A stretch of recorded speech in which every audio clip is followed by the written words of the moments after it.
Okay. Video's good. Just checking. Politicians, but we should be live. You know what I mean? Yeah. So they are very generous, just not to. I've got this.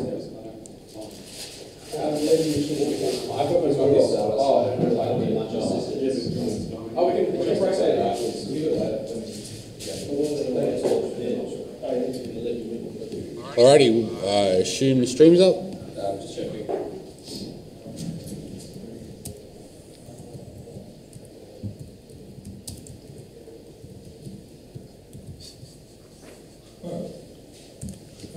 Virgin Airlines message saying that the Australian government has introduced additional aviation Yep. security measures. Please arrive 2 hours before Yep. domestic. I got that. Before Yeah. domestic. Yep. Yep. Yeah. Arrive 2 hours before. Don't leave your starting point. That probably means there's some sort of threat. There was a thing this morning, they Yeah. busted something. Scare. Well, Quick. always. Theatre.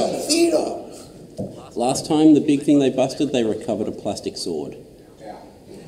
I've seen and that photos was- of AK-47s that were recovered in Melbourne from people that had beards that were planning to kill us. That's, Seen the photos, that, they're not released. that's great, and using their existing powers, they did that. Yes, this is a separate conversation, but sometimes they are trained to fly an airplane.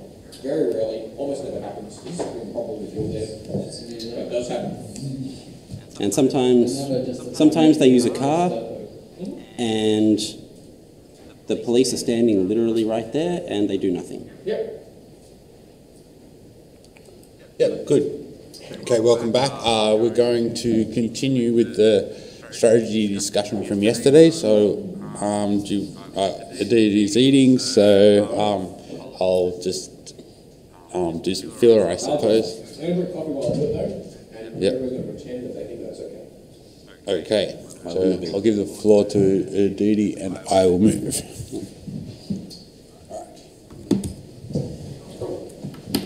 What are we doing? We're going to explain your fix around that. Hello, can we rotate that so we can see here? Do we have a high resolution? Because we had high resolution this morning. Is it still doing high resolution or not? Or is it... Tom is the person with the answers. He knows how to click buttons. It wasn't the camera, it was the settings on YouTube. So, the problem is actually at your end. Sorry, don't play with it if not, it doesn't matter. You can just hear the dulcet tones of my voice. Hello everybody, I'm Luke back again. Yesterday, to recap, I drew some stuff on the whiteboard and people said some things at me which motivated me partly in what to draw on the whiteboard. What we've done is gone through a process of understanding from the value of government framework perspective. Now, photos of this in higher resolution are available on the forums. So if you go to the forums, you can see a photo of this piece of the screen and also a photo of this piece of the screen. This piece of the screen here shows the framework of the value of government and also this concept of MECE, mutually exclusive, collectively exhaustive.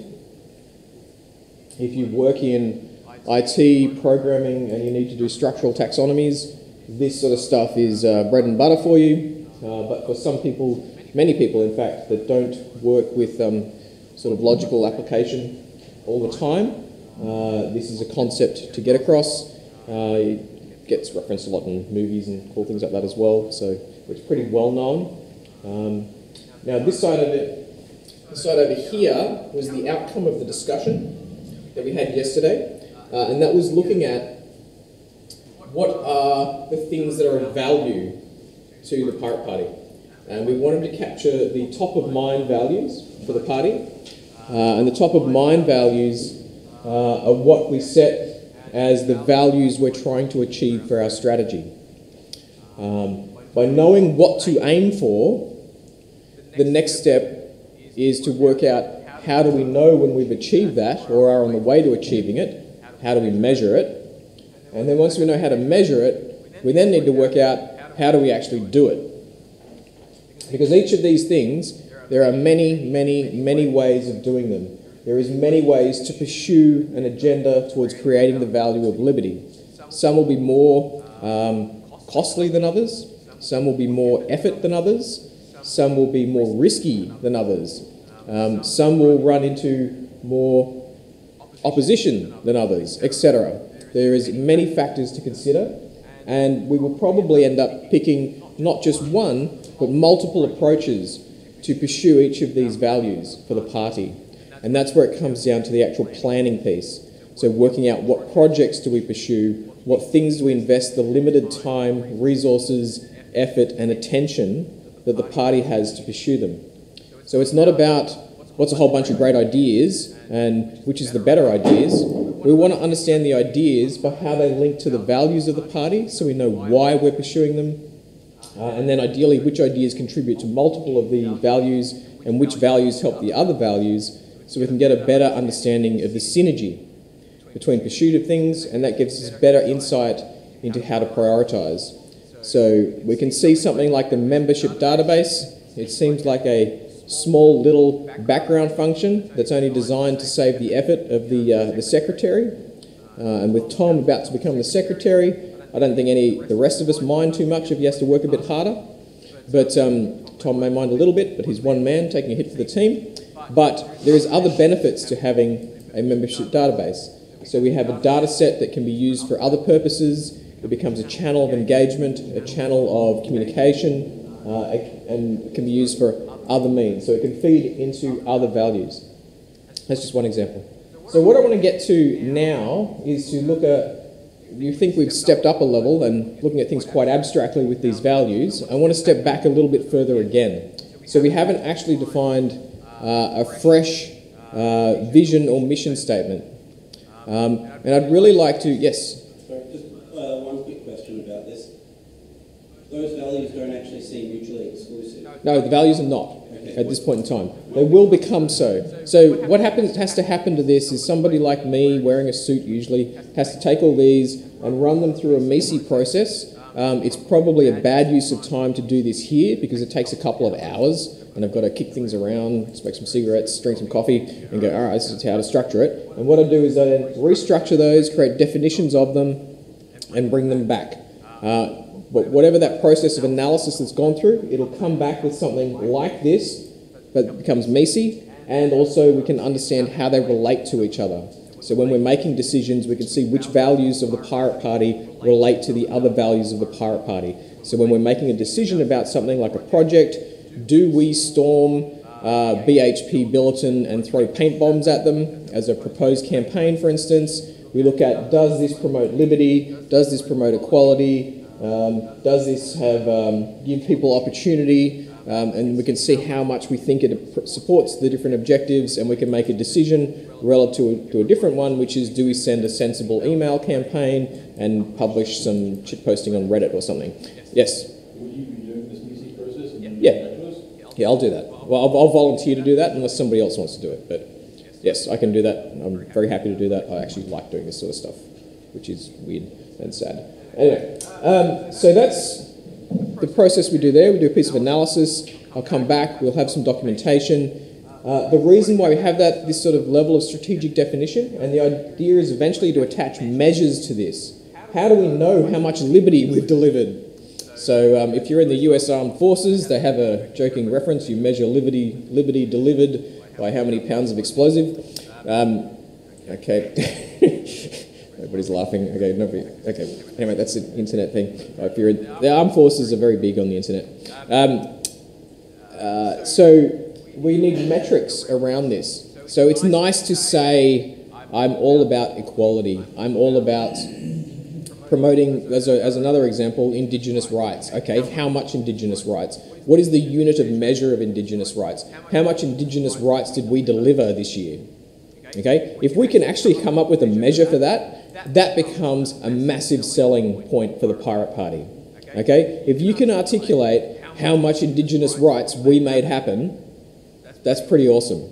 At the moment, we can't do that. We've not gone through a process, but an economist can do that. You can actually create a measure for these kinds of things. It does exist. I'm the flip side of that. I'm not the economist. I don't work out the structural systems behind it, but what I can do is I devise the way you interpret, manage and measure the data to actually create that outcome. So we've actually got a synergy here, even in just this room, of an ability to measure how much Indigenous rights we delivered in the last year, if we collected the data that's needed.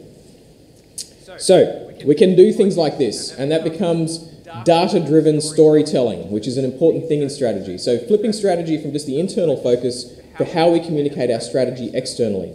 Throughout this campaign, a lot of people have been hammering me, what have you got to actually show, how are you going to actually prove you do something? This is the same thing. How does the Pirate Party actually show it actually does anything?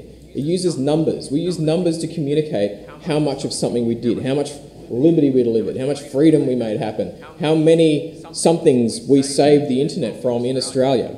When we communicate using numbers, but then have a narrative of a story behind it, it's the narrative plus the numbers which gives impact to the audience, and it overrides things like the network effect of how people like you or don't like you. Hard numbers with narrative makes you interesting. Once upon a time when I used to try to date, that's how I'd only be successful. I'm not normally a very attractive man, so I had to use numbers plus narrative. Anyway, that's a joke example, but it's the same process. How you sell. You sell using narrative plus numbers. Okay, so so what we've done is we've got this, plus we've got the objectives. We have what here is a framework for understanding value, so we look at it from different dimensions. The reason why we have the framework is to trigger additional thinking, because we will naturally be skewed in our values to certain types of values. So I noticed that of our values here, we haven't actually focused on our own people. We don't have values in the Pirate Party, and we don't seem to value our members. I think members are actually important. The experience of members, the pain and processes they have to go to, they should actually be values of the Pirate Party. What the members get out of it, recognition, things like that, are all things. Now, I'm not saying this to modify this set right now, I'm just saying it's why we use the framework, is to trigger that thinking. Because this framework is intended to show the completeness of all value of every type of organisation. And then it's a matter of selecting which ones are important to us. Knowledge. How does the Pirate Party capture knowledge? How does it share knowledge? Does it share knowledge with other organisations? Does it learn from other organisations? Is it part of a network? Do we have mentoring? Do we have data? Do we have insight that we draw from that data? Do we publish our knowledge? These are all questions to ask. And I think questions that have not been asked, but by having a strategy around that, we can start to ask those questions and we can start to answer those questions. It makes us more interesting, it makes us more relevant, and we have a clear plan of where we're going. So, does this flip? Yep. Pull the little tab down the bottom in the middle. Aha! Okay, a fresh page. Is this a real thing or? Yeah, I think yours was good because it was black. Alright. So,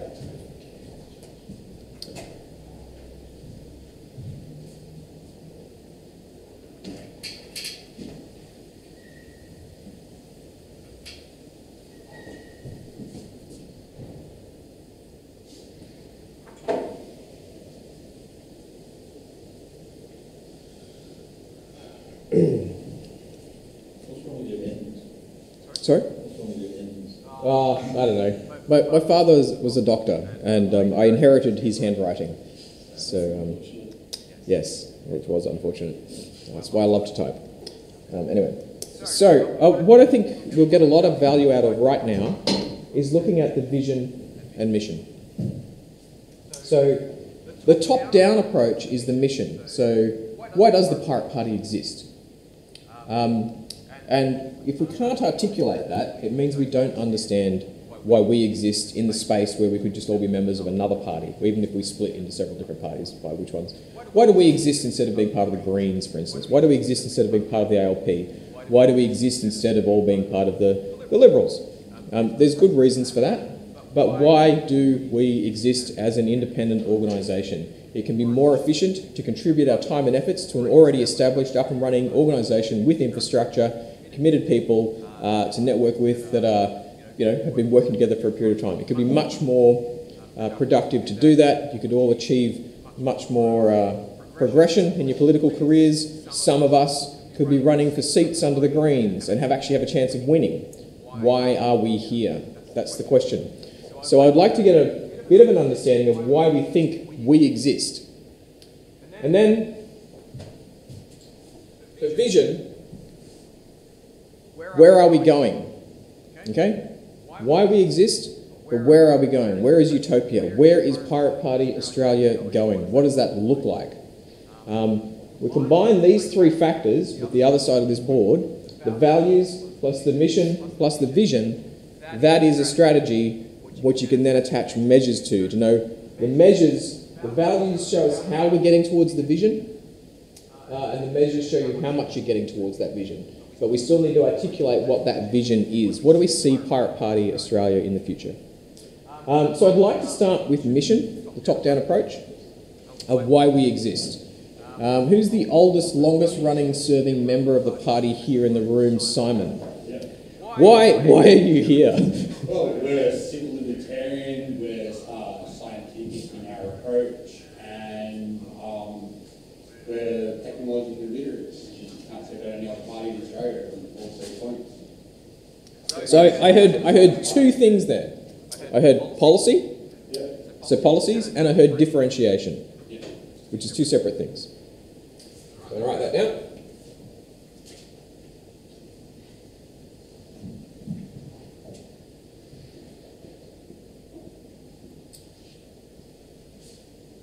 Now that's important. So we do have a policy base.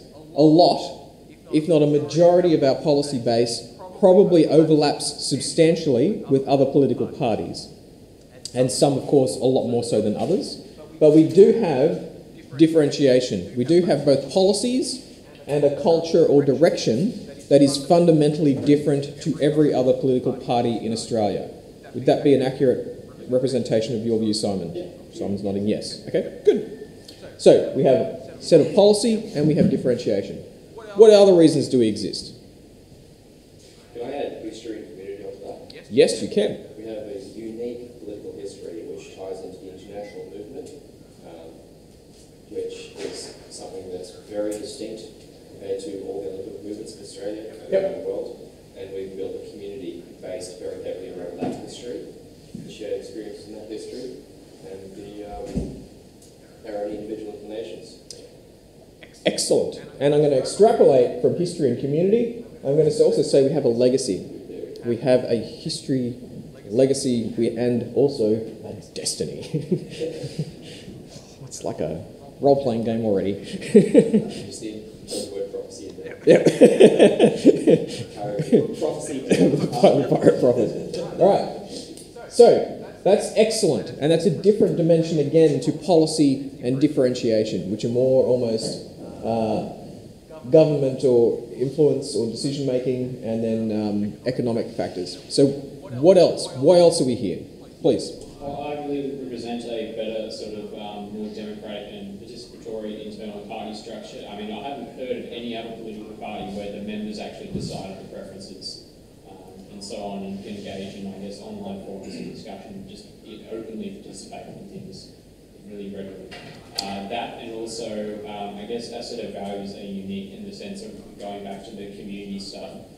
Since we evolved out of pirate movement, the history there is that there's a big sort of anti-monopoly bent in relation to the intellectual property rights and I guess keeping the internet open and free, so to speak. Yes. Big connection to Yeah. So what I don't want to do. Yep, absolutely. I don't want to explore the details of individual things, but values, yes, absolutely. I think that's right. Now, you made one point there about how we're almost like more effective, or we go to a more extreme than other parties in how we practice democracy. I'm trying to think of the one word to capture that. No, they're methods of implementation, but what are they? Yes-ish. No. accessibility and direct engagement. Representation. I like representation and I like accessibility. I've got an Yes, online please. comment from Emily. Yep. As a minor party, it's our mission to A, counter the stances of the two major parties, and B, be outspoken on the specific things we focus on, civil and digital liberties. Yes, absolutely. I think that relates to the values. So the civil and digital liberties, they're both values, and that's what we definitely explored yesterday on the flip side of here, the other side of the thing. And it's pushing and promoting those values in our unique and differentiated way. That's what makes us stand out and why we have a place. Yes, Andrew? I think it's this thing where we take the new internet digital possibilities of doing democracy and doing government in general. Yep. Take that to a new place, right? Take that into government basically, whereas most of the government have been too traditional, and we represent the future way to do government. Are you saying that we're visionary? Well, a little bit, but we Oh, you are? do it practically. No, yeah, we are. We're pragmatic about it, but we're visionary. We are leading the thinking in that space. I think that's what I heard. Tell me if it's not right. Yep.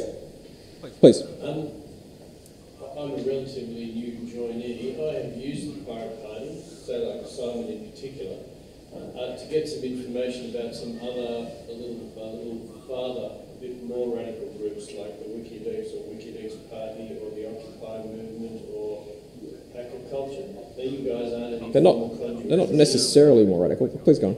No, but you're in a... I have used the Pirate Party Yep. as an attempt to understand a little bit more about other little more radical progressive groups in Australia. So like a pathway or a doorway or some introductory. I'm not saying people, I'm just saying the ideas. Is that a wider community sort of thing? Yeah, so if I could, what I'm hearing there, you see it, we're almost like a bit of a platform or a bit of a hub for many other movements to connect in, and we connect to them, and we're a great way of navigating that. So it's almost, yeah, so we're almost like a digital hub some sort of central node of things. Because there are a lot of progressive movements. Yeah. But that's a value in and of itself. So it's not the doing something, it's just the ability that we connect to other things that actually adds value. So it's network externality or network value. So I'm going to put hub. Our economists will know those words. Okay, please. Two more online comments. One from John. We have a more nuanced balance between individual freedom and social obligations than other parties, and we have a clearer view of injustices that other parties do not focus on. Yep. Which I think might be a reference maybe to things that happen under the auspice of copyright law and that sort of stuff. Yep. So can I address that, or is it done? Okay, for that particular one, again, that comes under the values dimension of our mission. So our mission is to promote our values and to push them to get adopted and influenced. So I would categorise those statements as under there. They're very important parts of that. Yes? And from Emily to Luke, fair enough, although I feel like our actions should be focused on upholding those values more than anything else. And as much as I'm on board with what you're saying, I'm not sure that's the direction you're taking those values. I don't understand exactly what she means there. Emily? Technically, values to your mission statement you're working on. Okay. Just adding Okay, I've got a cold, so I'm having a bit of trouble with my brain. So, Our history Yep. is an important part of Yes. who we are and all that stuff. Yep. But actually, if we can get our values to be bought into by every other party, then we wouldn't actually require to exist anymore. Our mission is to get our values. Well, I would say so. Yes, but I would say that the way we exist would change. So we wouldn't need to necessarily be a political party if we could achieve our outcomes by not being a political party but able to influence significantly other political parties. So become, for instance, GetUp's another example. They don't need to be a political party to push their agenda. We choose to be a political party. Why is that? Should come to the core of our mission. So that's an interesting point. I discussed this last night by saying to people that I think we started by existing to say that we would change the system from within. In a lot of ways, we're going to participate in the system as it exists and try to influence from there as part of our history. Yep. Why we didn't go down the GetUp route. all the Greens are up. But we could still change it. We could, but do we want to? Let's start right first, and then we'll go to the left. Arguably, we exist in the system to provide an alternative in the system for people who want to espouse these values. Because at the moment, I don't think there's anything else that exists. Like, you can't go to the ballot box aside from the Pirate Party and vote for these sort of things. Yep. I mean, you can participate in non-political movements and try and lobby other political groups, but there is no ballot alternative. So that's what we present, is an alternative at the ballot box. I'd throw the word in there, opportunity. Yeah. There's an opportunity for us in this space.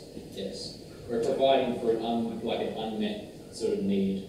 All right, so I'm capturing that as we actually have a core mission to provide choice, not just influence. So we're not here in an advisory capacity, we're here to actually deliver.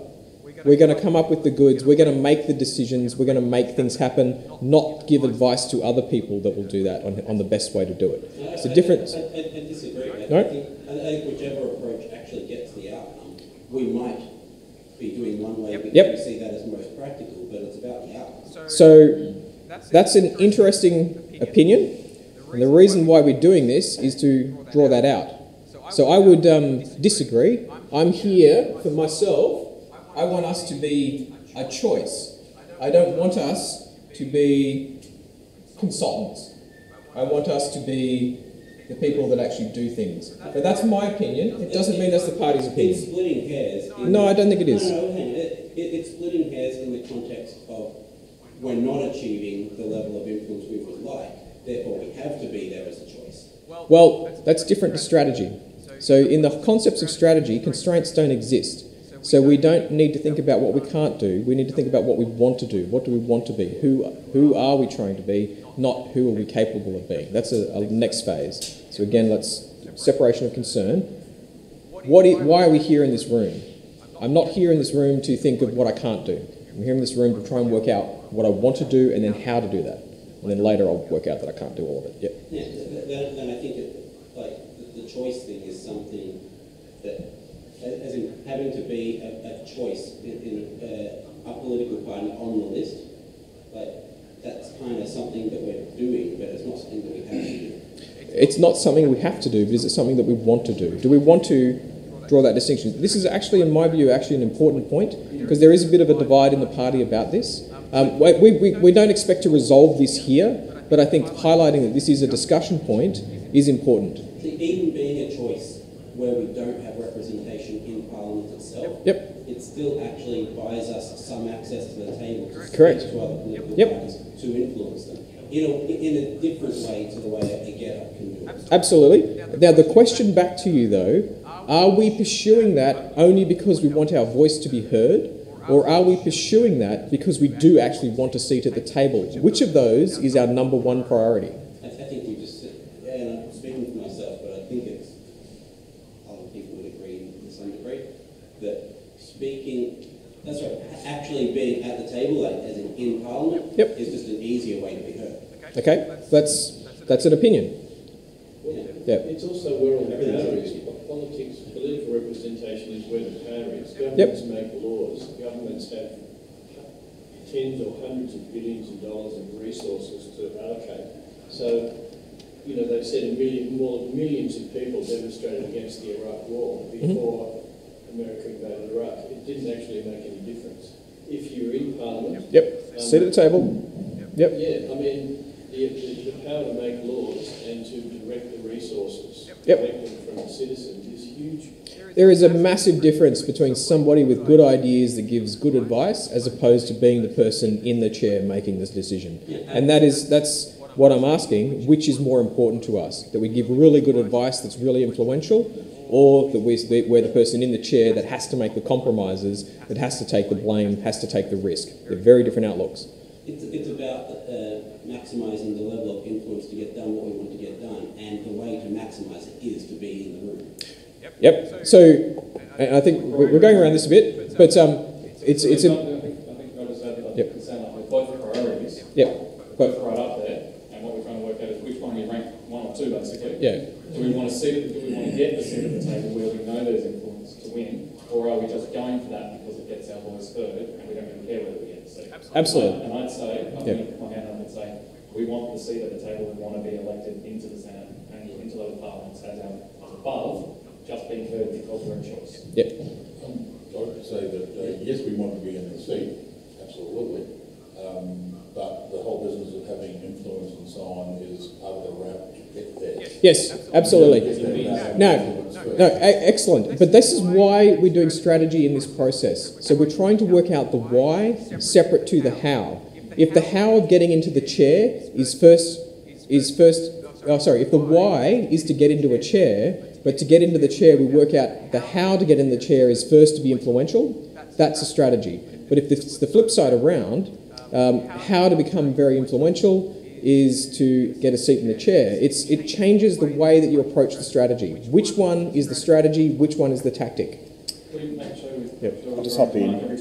Sorry, my apologies. Just a comment from Alex that we should be both a choice and an influence. If other parties adopt our policies, that's still a win. No, I agree. I agree. Absolutely, I agree. And I think it's a separate sort of longer conversation that will stretch over weeks to work this out. But I think it's a good thing to elevate. Yep. I'm wary about declaring a distant objective like that, which we know requires influence, because if we then say, well, we're not about the influence, we're about the objective, it's all ends justifying the means. Well, it doesn't necessarily mean that. Well, that's what it leads to. Well, no, it doesn't, because we have values. The ends don't justify the means because we have constraints based on our values and principles. Yep. We use the mic speakers from the floor. Even if they Oh, yeah. Yeah, okay. The online audiences can't follow, so, yeah, I don't know if we could bring it down or something. just a suggestion. Okay, all right. So let's not burn all our time on this point, but I think it's an important point and it's a good discussion that I don't think's happened before. So I think that's one that we can keep running for a little while, and I'm sure lots of people will have lots of opinions, and we can start to table up something around crafting our mission. So let's keep moving from choice, not just influence. Now we had another statement there. I'm not sure. Oh, I already made it. You made it? Okay. Power to make politics is where the power is. Yes. Power to make laws, power to direct. Okay. So directly related as well to the same sort of area, but a different nuance on it. It's about are we in the chair? Yeah. Okay. Is that what you meant, or? Well, I think I was just pointing out that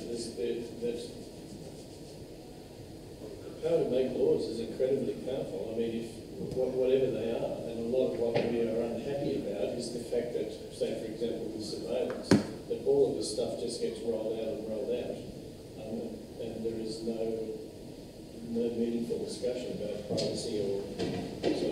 Yeah. Oh, and also the fact that that the government has the power to spend a huge amount of money on all the agencies that enforce this. So billions of dollars on ASIO, billions on the AFP, billions on Border Force, Homeland Security. That makes an impact. That's hundreds of people, or thousands of people, and tens of billions of dollars. That's power, that's influence. Yep, I agree. All right. Yes? Yeah. Yeah. All right. So what we'll do is we'll make people ask some questions now. Jump up to the mic, just so the people online can get a better listening in. Okay. Andrew Downing, I would hope that part of our mission would be to actually have a wider public engagement in politics as a part of this process. Okay, how would we summarise that? How do we capture, what is it? Is it wider engagement of the people in the party, wider engagement of Australia in politics? Of the Australian population. So, now this is different to a policy position. I'm saying the purpose of the party, so part of the purpose of the party, not just transient policy or policy that may last 10, 20 years, but the whole sole focus of the reason the party exists is partly about increasing the engagement of Australians in politics. I would actually argue no, it's not. I think that would be, I think it's important, I think it's critically important, and it's really worthwhile having this policy, but I don't think that we would not exist if we didn't or weren't able to achieve that. No, I think the reason why, for example, the pirate movement has had things like liquid democracy and other systems come up over time, and there's been a continued push for that, is because the pirate movement as a whole advocates for increased participation in politics through electronic means of the wider public. Yep. And I think that's one of those core missions. It is actually there, I believe. It's Okay. So it's what a I'm core mission. no, it is. So because now I'm extrapolating. So part of it's my thinking. Sorry, I'm a filter block. Yeah, but there's a jump from that to the whole thing about the Pirate Party being about democracy, which is where you went, and the decision-making processes around democracy. And the Pirate Party is actually on a mission to change the way democracy happens. And that is an absolute core value of the Pirate Party. So, yep. Part of the mission. Yes. And if that's ever going to be stated somewhere, it should be here. So, I'm going to agree with that. Cool. Democracy. What are we going to call it? Democracy 2.0? Democracy... Yes, jump on. Close to Westminster. Right. I'm going to call it Democracy ++, object-oriented democracy. So 2 points really. Yes. So first is just a small kind of a background. I went to boarding school and back in India and we had an entire subject called civics. Yep. Right. Just like America does. Yeah, including the definition socio-capitalistic, socio-economic, socio-capitalistic. Yep. So that's an important distinction because when we are forming the frameworks, so as to what kind of a economy or what kind of a society that we are. So we might have to kind of decide as to because one would have to at some point make that call with whether natural resources are also should be owned by private entities. So if I could jump in there, a lot of these are excellent. So I know where you're going with this is you're talking about how we see the future being better, how to make the future better, the many different factors around that. So that's, to my mind, is a lot about our values, which will then translate into policy. I think there's one summation point that's actually probably our core mission in what you're saying, and I'm just trying to think of what that may be, unless you've got it in your head already, and I've just jumped in too early, and apologies. And some of what you're saying will be part of this vision of what the future looks like that the Pirate Party is building. Right. So have you got a summary, one or two words? No worries. And I have a second question really. Yep. The important thing is that in the name of governance, people over the last 100 or 200 years have implemented laws on usually an exception. And in order to protect their nation from, let's say, it used to be invaders and things of that nature. So, in the name of literally governance, so each law has been articulated and placed, and including all the way to I believe, the election process. Now, are we going to try and unravel each individual law according to that and then feeding into whatever has been the last 100 and 200 years of literally the complexities, or are we going to use outward process of simplicity similar to... Yep. So that's a great question, but it's a how question. You're asking how are we going to translate our things into reality. So it's a separate conversation to the one we're having now, but it's a really good point. But it's really looking at how does our mission, with our vision and values, how does that translate into changing the way laws are made, the way laws are implemented? And it's a fantastic point, but our core mission is not about the particulars of how we do that. That's not the reason we exist, I don't think. But I think I think we should definitely capture that for how we translate the vision and mission into reality. Does that address the point? Yeah, okay, right, thank you. Just yield exclamation blockchain.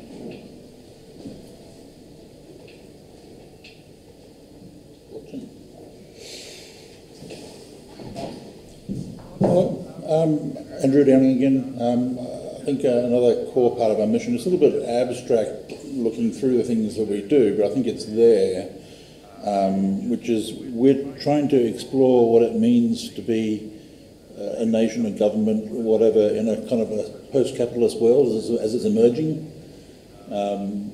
We're not as resource constrained as a world as we once were.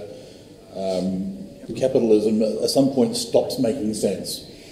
And all our existing governments, the large parties and so on, are all so deeply embedded in the traditional capitalist world that they can't really see or have the vision and the whatever. And so I think part of our mission there is to deal with that transition.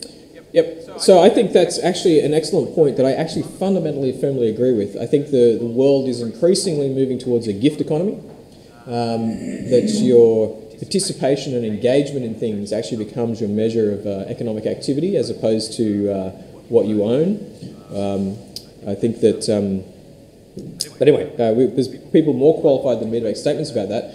But where that comes back to, Andrew, I think it's directly related to, again, what you raised before. It's about that visionary, forward, thought leadership position. So I think what's coming through is the Pirate Party is about pushing, not in everything, but a lot of the time, a thought leadership position. We should be ahead of the Greens. We should be definitely ahead of the Labor Party, and we should be so many light years ahead of the Liberal Party that nobody even remembers who they were. That should be the basis, I think, of how we think about ourselves as a mission. And if we are failing to do that, it means that we are failing in our reason why we exist. Would that be something people are happy with? I'm looking for Andrew to nod. I want him to nod. Come on, nod. As missions go, visionary is too abstract for me. Thought leader. I'll throw an idea. Ranger Scout. Something misattributed to Mahatma Gandhi about being the changes you want to be, that you want to see in this world. I don't think we have visionary under mission when the next thing is vision. No, but there's a difference. So there's our vision. To be visionary. There's our vision, but one of our missions is to be visionary. So not just for us. This is the vision of our organisation. But part of what we exist for is to be visionary for Australia. We see the future of Australia and parts of that future that other organisations don't or don't do as well. Couldn't we demonstrate it, not just see it? So yes, but that's again a how. So we'll deal with hows. So how we translate being visionary into reality. Do we do that via webcasts on weird channels of YouTube or something, or do we do it via white papers, or who knows? I think one of the problems with a term like visionary is everyone sees themselves as visionary. Yep.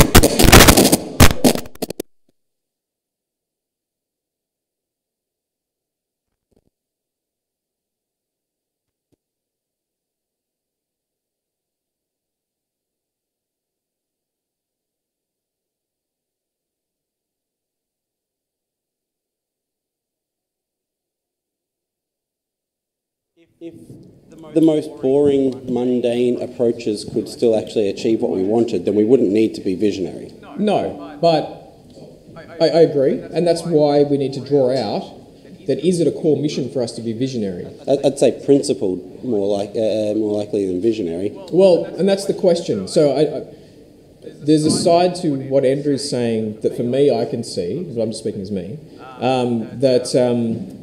I think really part of the Pirate Party and part of what's happened entirely through its history has been visionary. It seems to be part of its core DNA. It pushes new things. I think it's more an implication of just all the other stuff. Yep. That as it happens, some of the stuff we're looking at is not being looked at by others. And I mean, yeah. Yeah, and that's. I think it's a question. There's a yes to your statement. So there's an absolute agreement to your statement. But is it a core thing or not? Maybe not. I think it's an open question. I think it's a bit like that choice one. Are we about the choice, or is the choice about us? I don't know. Whereas something more along the lines of principled is yes. something which other parties don't necessarily. Like everyone seems to think they're visionary. Not everyone seems to think that they're principled. Some are more about realpolitik and stuff, as opposed to actually making sure that the process is correct. There could be an awesome trade agreement that repealed heaps of intellectual property protections. We would still at least partially oppose that if it was negotiated behind closed doors with no input from the public. I'm going to very firmly agree with that one, particularly what I can see of the Pirate Party. It has always stuck by principles, even to the detriment of its own rest of its agenda, if it's been out, which is the example you raised. And I think that is a part of the core mission, is to be principled. And that is also a counter to the corruption and also pro-transparency as well. This is how we behave in these situations, and we always do it, even when you try to tempt us with something better. And then that should build trust over time, because people know that if we've said it, we mean it, and we'll do it. Yeah, and they're the outcomes of it. Okay, definitely with that one. Yep, I think that's great. Please. I was just going to make the point that we're fairly idealistic and ambitious in what we want to do. And in that sense, building on the idea of values, we're not here to just represent a series of values. We're also here to sort of push those values and sort of convince people to adopt those values. Because we're not just here to provide some sort of niche value representation. We want to sort of convince people the merit of these values as well, and get the broader population to engage with them and see the merits of them, not just I guess passively promote them, like represent them. It's more of a promotion as well, almost proselytizing the values in that sense. So it's really about a change dynamic. So so it's about promoting change through the values. And it's really about an outcome of the change, is what you're saying. We're not just about, marketing that UBI is a great idea. Part of the reason we exist is because UBI is one of our core values now, is to actually make it happen. And we don't as rest. well as the whole. I'm not just saying that, but it's also like there'll be people that within the Pirate Party represents people that believe in UBI, but then we're not just here to represent those people. We're also here to convince other people the merits of those ideas. People that don't necessarily, because otherwise we're just a small minority of niche group of people with certain beliefs. But the whole idea is we're not just existing for the sake of representing those people. We also exist to broaden that group of people. Yeah, so I'm gonna agree with you because the only way to make UBI happen is to make a lot of other people also agree with UBI, or to own a lot of tanks. That's really the only two approaches that will work, and one of them is less expensive and less life dangerous. So, but it's there's an element of what you're saying, which is about the preaching, the conversion, I'm thinking. Baptist, or I don't know, some sort of mega church preachers proselytizing, converting. It's evangelism. So they use that term in business a lot. We have and you can have a job title, being an evangelist. Like Apple has people that are called evangelists, because it's about bringing people into your cult, quite literally. And so there's an evangelism component. We're not just here for the members. We're here to make you a member. If you don't believe it, we're going to make you believe it. And that could be part of our core mission. So other organisations have that. Other organisations choose to not have that. They make it a bit difficult to join. But if you make it through the pain and suffering of joining, well, you can join. But is that what you meant? Yeah, that's along the lines of what I was getting at with that. Okay. I'm going to capture it as evangelism, because that's going to be really controversial and people are going to hate it and talk about it a lot. It's simply a matter of talking about our policies and behaviours. That's a way of doing it, but again, it's the purpose of why we're doing it. So part of it is we are an organisation that converts people. If we are not converting people, we are failing as an organisation, and we need to change the way that we're doing things to make that happen. That's why you have a mission. This, ultimately, is what we hold to account the executive. If the executive is not achieving this, you've got to get rid of them and put in new people, because it's not the Pirate Party that we decided the Pirate Party is. That's why we have this. It's how CEOs get sacked. Are you asking for a golden parachute? I don't think we've got the cash for it, have we? All right. Any more reasons why we exist? Do we have anything from the... Please. On how you Can I just ask the question on, is everything under our mission something that you will be making sure is something that is measurable? So No. So not, No. so not The everything mission, will be the mission measurable. is not measurable. The values are measurable because the values turn into objectives and objectives become measurable. This is still airy-fairy, it's still loose for interpretation, and it's about dialogue and discussion and coming to a common understanding of what these things mean. And the understanding of what those things mean will shift and change over time. But where it becomes more real and tangible is when it gets to the values, which become objectives, which is the strategy, become measurable. So there's still a process it goes through, but the values only really exist to link up to these things. And the vision is the picture of what it looks like as we see it or understand it right now in the future. So nobody can measure this, but it's about your perspective. Do you feel that we are a policy-driven organisation? I would say yes at this point in time. I think the executive to date has been very successful in that. Do we feel that we are differentiated? And I would say to a degree. So I think there's still work in progress on that. History and community and legacy, to a degree. I don't think it's as prevalent through the parties as it needs to be. Yeah, I'm not going to go through the whole list, but you get the idea. Yep. All right, any more reasons why we exist that we can think of? Anything from the internet? I hear people on the internet are useful sometimes. I'm out of coffee.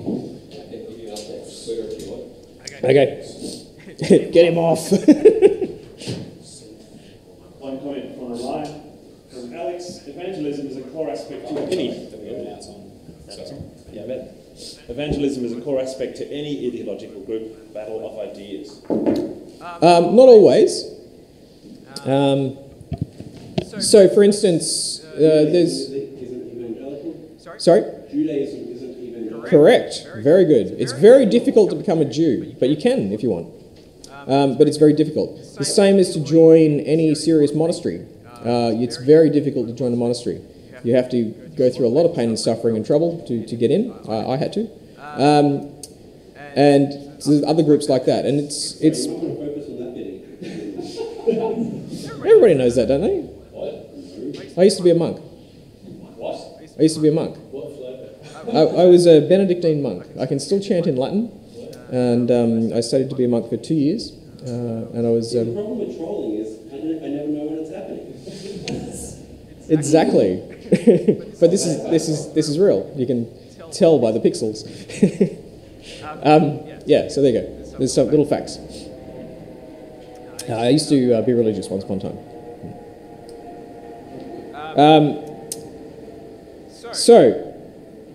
So there's counter strategies, and that's partly, we were discussing the other day, adverse selection as applied in game theory, where you make it, when you play hard to get, that's adverse selection. People have to put in effort to become part of you, and Judaism follows that strategy.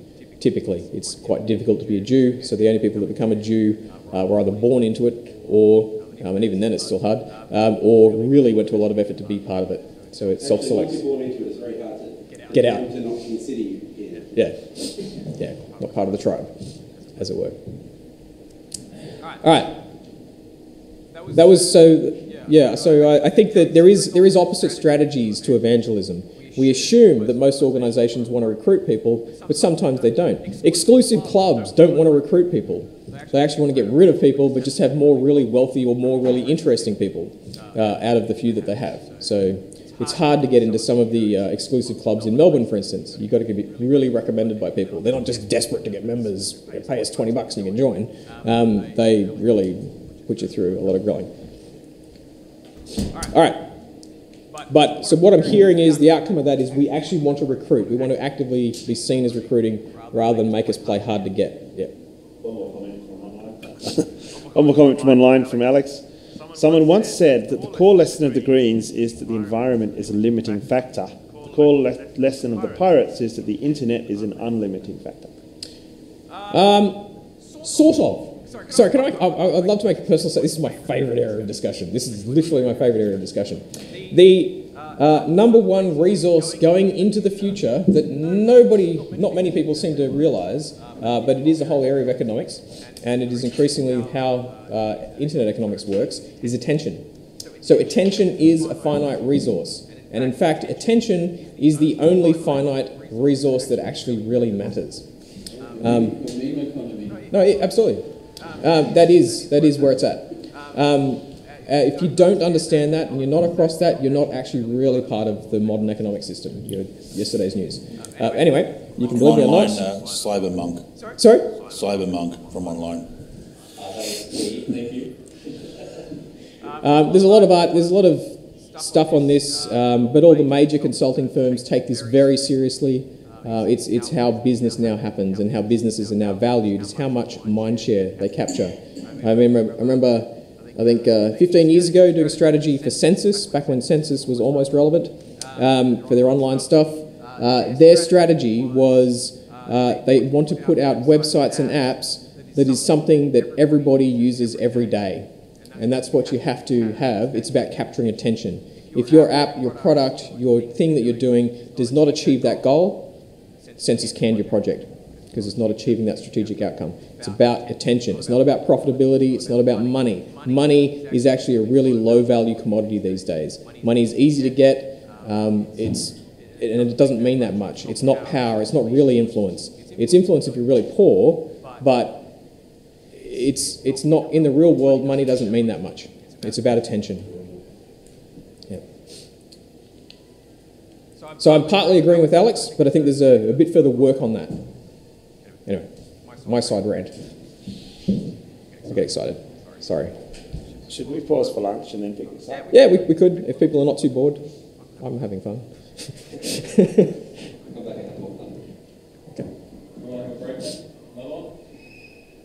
I think food's a good idea. I think people on the internet are probably sick of drinking their wine while watching this going, ugh.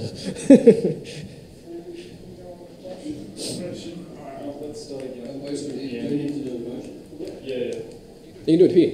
Just stand in front of the board. Can you put it in the channel? Will do. Yeah, okay, motion to adjourn for lunch until 2 p.m. All those in favour, use your green cards. Red if for against, and it's passed on the floor unanimously. Assume it'll pass online.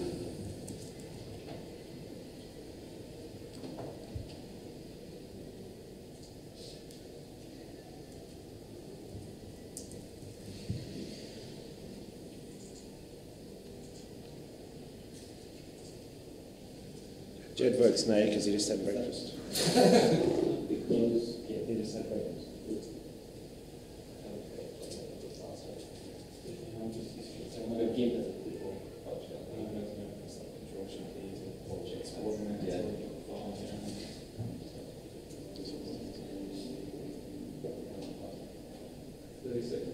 Yep. Almost.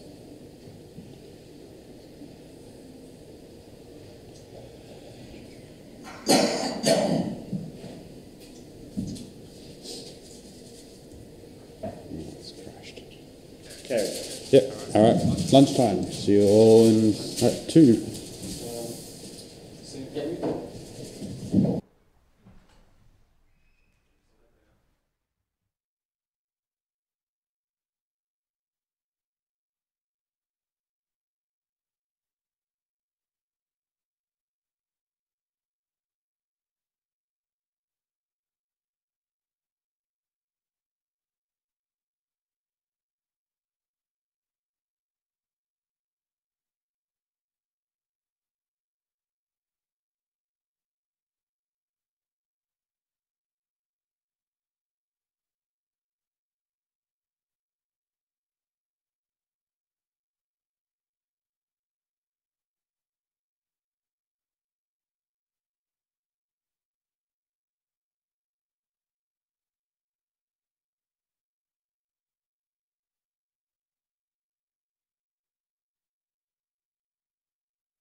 Aaron! Shut up! Well, get out. All right. Welcome back, everybody. Hello, Internet. You have Luke here, or E-Daddy.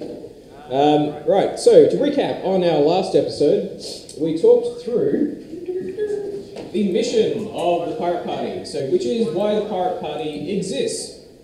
And we covered a whole range of things. Pirate Party exists for policy. Yes, we exist to be different. We have a history, a community, and a legacy, which is something that we exist for. We have values, which is good that we have values. We exist for representation. We are a visionary and we are a thought leader. That's one of the reasons we exist. If we're not that, we're not doing it right. We are a hub of knowledge, information and connection. Another reason we exist. We are about providing choice to the voter, choice in government, choice in the way governance happens politically. We are not just an influencer. There is an open question about that, however, about the priority around that. But more on that in the forums when we argue for the next few weeks. We are about democracy, but not just democracy as it is now. Combined with our visionary thought leadership, we're about the future of democracy. We're about making it happen as well. One of the core fundamental reasons we exist. We are principled, another reason we exist. We do things against our own interest if they are against our principles. And we are an evangelic organisation. We are the Borg. We want to assimilate people, assimilate political organisations. Resistance is futile. We just need to upgrade our technology a little bit with better nanites so we can assimilate more people quicker.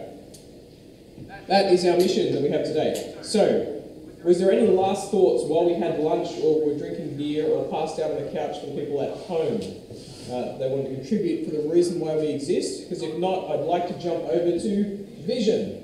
The vision is what we think this looks like. What is the Pirate Party taking into account this mission? What does the future actually look like for us? Which paints the picture of what we're going to aim to become.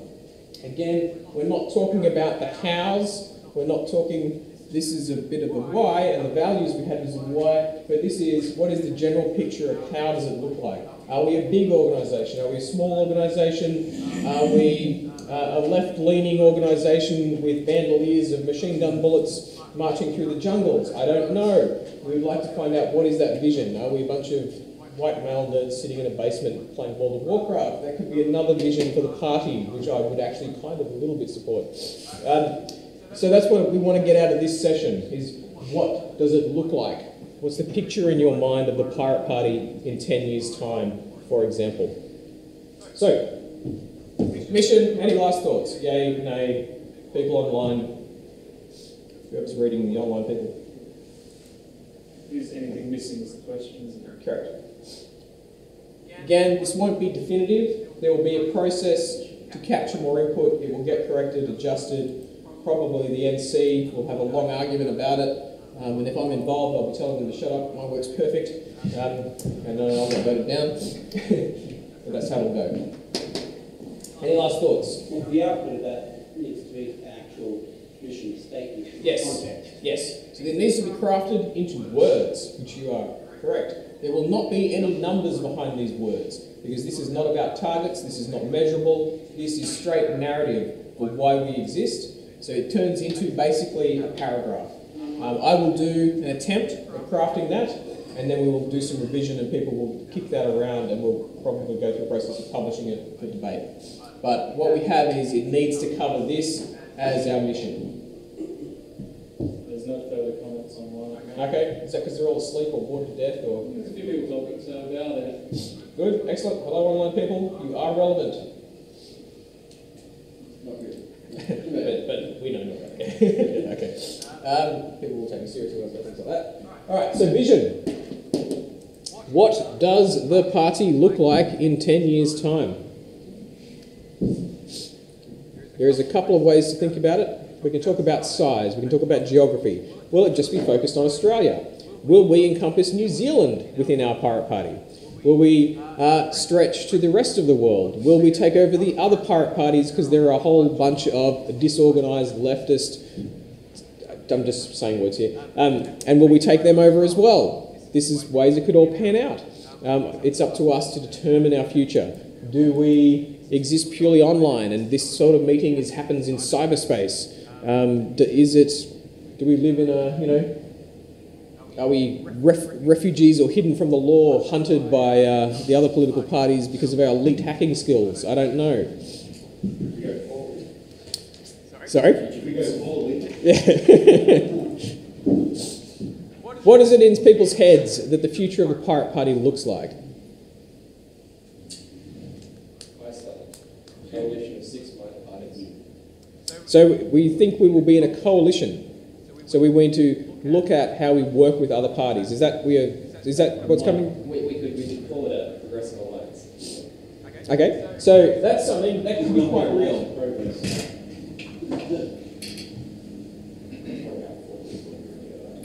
Until we become bigger than that, maybe back Like the Diplo election or the other minor parties. So that's important to recognise a potential future vision for us is to be a coalition member, because that changes the way that we go about pursuing our mission and values. We need to be much more focused on socialising and being friends with other political parties that may become part of that coalition, which may include the Greens, which may include the Crypto Party, which may include the Liberal Party. We don't know.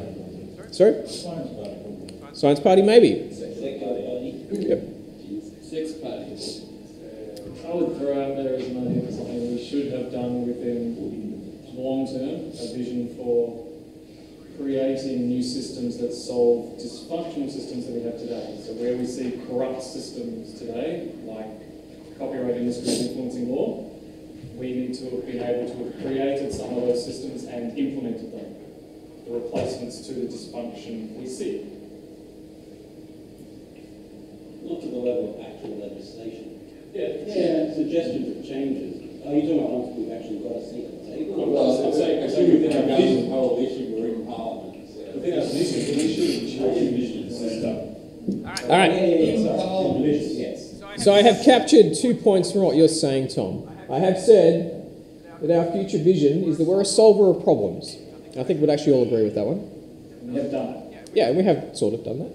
We're also... So we've done it by that time. Yep, and the other key point you raised is that we're actually an implementer of solutions. So we don't just solve it theoretically or mathematically, here's the white paper. We actually plug it in, turn it on, and upload the code and maybe even test it. Please. I guess in the more short to medium term, the vision would be to have a position in the Senate where we can inject a perspective and a voice of reason that isn't otherwise heard in the mainstream political discourse, sort of presenting a perspective that just isn't in that. Okay, I want to now avoid whys or value statements. So what does it look like? So what you described there, what it looks like is a seat in the Senate. Yeah. Raise that just to parliaments in general at all levels. So we can abstract that. Yeah. So we have a seat. We need sitting members of Parliament.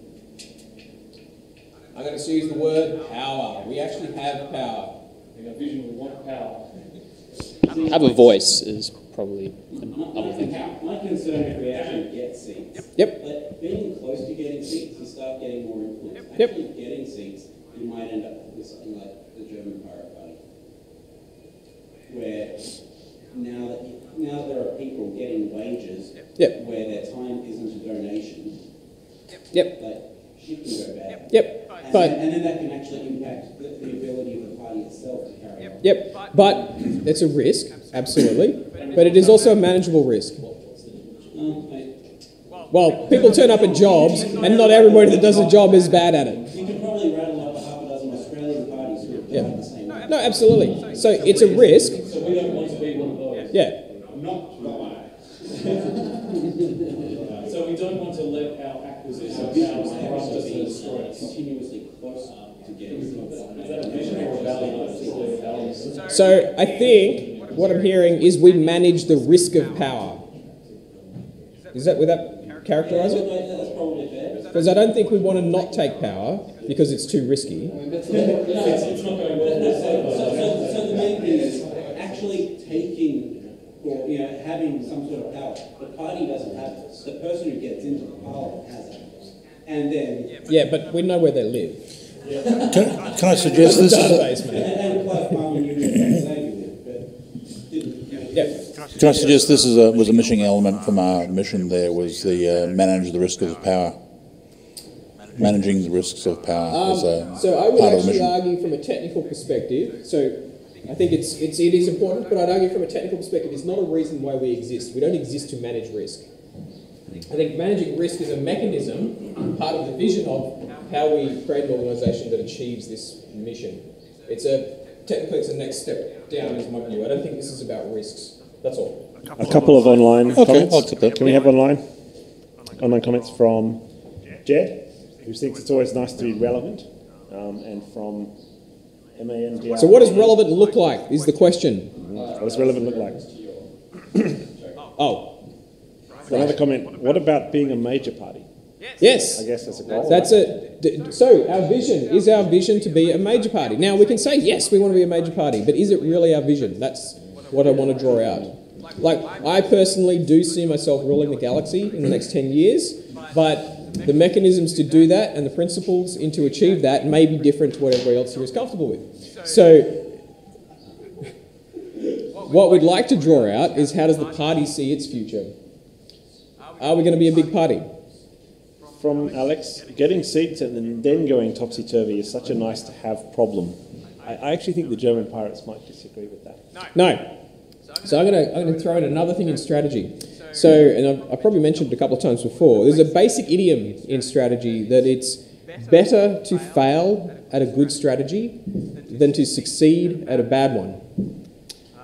Because when you succeed at a bad strategy, you're cementing and rewarding the behaviours and choices and the mechanism of choices that sustain that bad behaviour. And therefore, the end outcome is going to end up being far, far worse than just failure in the outset when pursuit of something good. Anyway. So Donald Trump, you'll see that happen. I think long term, you could very well want to be like a major party. Yep. So I'm pretty sure Donald Trump's going to fail at a bad strategy. Sorry? I'm pretty sure Donald Trump's going to fail at a bad strategy. No, America's failing at a bad strategy. Yeah, but as in... No, sorry, no. America is succeeding at a bad strategy right now. Yeah. Donald Trump's winning. They are backing Donald Trump and he's winning. It's success with a very bad strategy. It's the earliest that a president has been this hamstrung. Yeah. He's still got the seat. Yeah, but that's all he's got. That's what he wanted. That's your opinion. That's my opinion. But the fact is, he's got the nuclear button. He can still do it. He's got a long time to play this out. So remember, it's Well, were they? We're watching him. No, it has. Yeah, there's two perspectives here. You became president with a really awful strategy.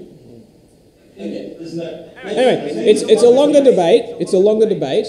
But power in and of itself doesn't exist because of rules or laws. Okay, so if you've got the chair, if you've got the power, you only follow it because you choose to.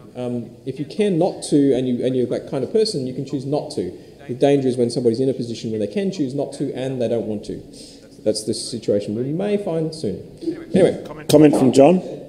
I would like to think we have one person in Parliament, but also in the context of many more people in Australia being aware of and sympathetic to Pirate Party concerns. all right. Front of mind is what I'm hearing there. So I'm hearing from that statement that Australia knows who we are, and when they think of internet, and when they think of cyber, and when they think of personal, civil and digital liberties, one of the very first things that jumps into their mind is front of mind. Same as when I work at a supermarket, or when I work at anywhere like delivering pizzas, the other example, or when I work at my job making PowerPoints, and I get the shits with my employer for some reason, and I want to go into a contractual dispute, I need to think of, crap, who knows about this sort of stuff? ALP. Top of mind situation that we have very often in our lives. So I'd like us, Pirate Party, to become front of mind for when people have a problem about digital or civil liberties, and particularly the digital aspect. That is a position that we should be in 10 years' time. My position doesn't mean it's the party's. What's everybody's thoughts? Yeah. Okay. That's fine. Okay. Good. The vision is to be more relevant. Relevance. From So relevance actually fits in as a value, turns into an objective, because relevance is actually measurable. So it's the next step down. It's more tangible. So it's the attention acquisition. No, it is. It is. Encapsulates relevance in. Yeah. Anyway. I think feeding back, having a seat is necessary to be kind of mine. The media take No. So let's not have a conversation about hows. So yes, you're right. 100%, but they're all going to interlink, and we can spend hours talking about it. But what I'd like to know is, what does it look like? We want to focus on that, because we've only got an hour or two to go. So the question is there a change to the vision? Do we change the way it looks with what you were trying to say then? Okay, cool. What else do we see? Who makes up the party? Sorry, core members. So we have different types of membership. What's the gender balance like in the Pirate Party? Terrible. Of course it's terrible. It's full of white nerds that are male. Sorry? We only had one female spokesperson yesterday. We definitely suffer exactly the same problem as the rest of the tech industry. Yeah. Yes, but this is not a tech group, this is a political party. It's to say, we do suffer that problem. But our roots, gender our roots come from the tech gender imbalance. I mean, raise your hand if you don't work in IT. So half of us here are IT. No, 3/4 of us in the room are in IT. And Mark's is a different brand of nerd. Yeah. It's just honorary. That's about an issue in terms of the vision. Well, is it the question. It doesn't have to be an issue if we don't think it's an issue. So, but probably you're right. Yeah. So say in our visions for the next 10 years, nobody else has solved this problem of equality in tech that has come from the evolution of the internet, and equality in the tech sphere and STEM sphere as well. If we could be the political movement that, as part of our vision, is one of the solvers of that gender problem, equality problem in our own party, that is a part of our vision. Absolutely. Inclusive, as you suggested. Inclusive city participation. I'll just read a comment from Daniel. I do think that when we do get anyone in Parliament, then I would hope it'd be a case of then people would see us for what we really are. But of course, there is that hurdle to breach first, which is part of why I wonder if local councils can be a viable option as a stepping stone also. I'd just like to make a point on gender diversity. I think that's too narrow. I think it should just be diversity across all areas, including gender. Yep. Yeah. I'm not disagreeing. I'm not agreeing necessarily. But we're thinking about how you measure it, which is, I just want to understand the picture. In this room, who's going to be in this room in 10 years' time? I'm going to say there's actually going to be a lot more women.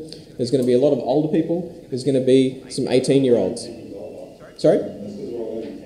Yeah. Simon will still be here. There'll be more women in the room, but that's because there won't be a Pirate Party National Congress in the room in 10 years. Correct.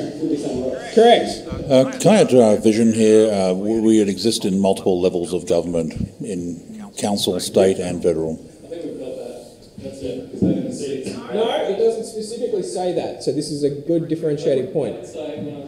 No, you didn't not say it, but you didn't say it, Tom. Oh. It's not on there. It's already on agenda. So that was at all levels. Two more comments online. Multi-level. Yep. Sorry, Mandrake says membership should be reflective of the population, and Jed says gender balance is mainly as a public perception thing, since a politician's job in a democracy is to represent people's views, and you don't need to be a particular gender to do a good job of that. Yep. Me personally, my view is you're never going to achieve gender equality in a party that has a focus on tech like us.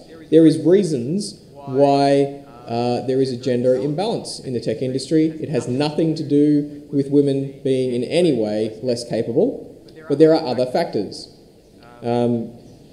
So we just need to recognise that. Should that change, which requires still societal change and still change in the role of raising children, still change in the way society is organised, which are outside the bounds of our control, that may change to become potentially equal.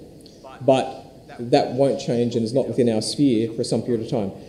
There is, I know I read on LinkedIn every second day about somebody rattling that there's got to be 50% representation of women at an executive level in a technology startup, which requires you to have invested, 15 years of Python and C++ programming plus innovation of something else to create that startup. The number of women, just point blank, that have the resources and time and commitment and over that time to build up the skill set to do that is very small. There's reasons for that, because they have to. There is at times, statistically at the whole level, differences in the way we go. It's not about they're less capable. It's not about limiting choice or anything like that. We just have different people have different choices, and it affects statistically the outcome. Yeah. The statistical difference. Yeah. The statistical difference. Yeah. Any individual data point, Yep. you can't make a prediction. Correct. Yep, because I'm not saying about the choice or the capability. I think if, when society has shifted and given women more opportunity, they have stepped into it and they have taken it by storm. The thing is, that hasn't happened in this space yet. I would love it to happen. Yep. Yeah, that's what I want to on our vision as being something that we try to solve. Yeah. Yeah. And that's just generally an equality point. Yeah. Yeah, but I think putting an artificial constraint on it, it's immature. I don't think we're capable of doing that, because that requires changing the whole of society. Come on. I think it's still reaching out to different demographics to try and engage. Yes, but again, that's a how. If they But do we think that in this room, wherever that room is at the top story of a massive, penthouse-style grandiose thing that it'll be, will 50% of the people in this room be women, is the question in 10 years' time. We don't know the answer. Yeah, we don't know the answer to that. I would suspect it's probably not. Very happy to be proved wrong, but I suspect it won't be. But And I think we'll you recognise probably that. need to make some effort to make that happen. Yes, again, that's how... Let me finish. Yep. The single female attendee who was only here for an hour, the one comment she made was about the forums being blokey, did she not? Yep. So that should be an indication No. of how people experience the environment, Yep. regardless of whether it reflects the tech industry. Yep. If you want to be inclusive, And I will you've counter... got to be proactive. Yep. So I know what you're saying. I know what you're saying, and it's a very common thing. But I'm also going to say that there is a lot of other women that both saw that exchange on the internet and I interact with that completely reject and abhor the assertion that kind of communication is offensive to or in any way puts off women. It puts off some women.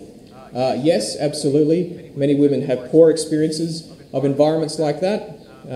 But you're stepping... You also self-selected that sample. Absolutely.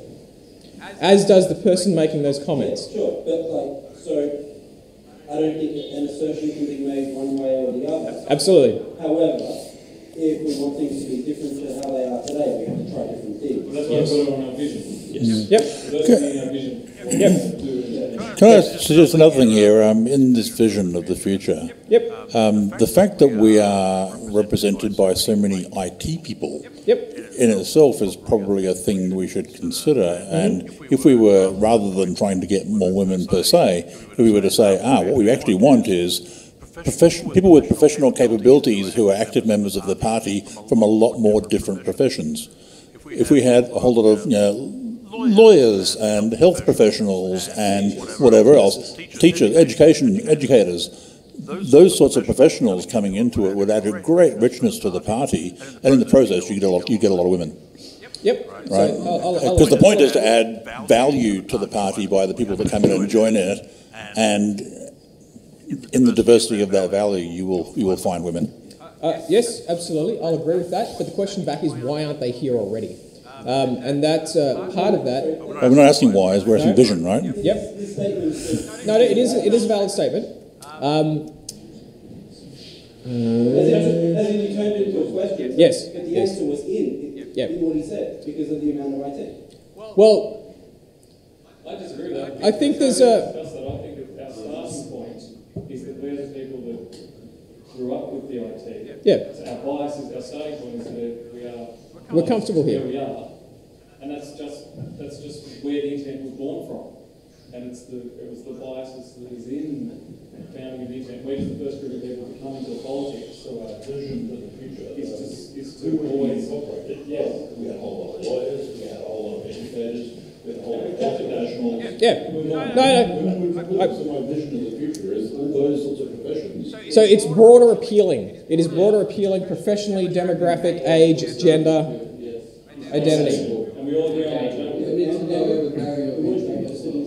Diversity doesn't have to mean just gender or... Yeah, I think that way though. Yeah. And in a political party, you want people who are actually, competent at delivering against high value capacities in your world, right?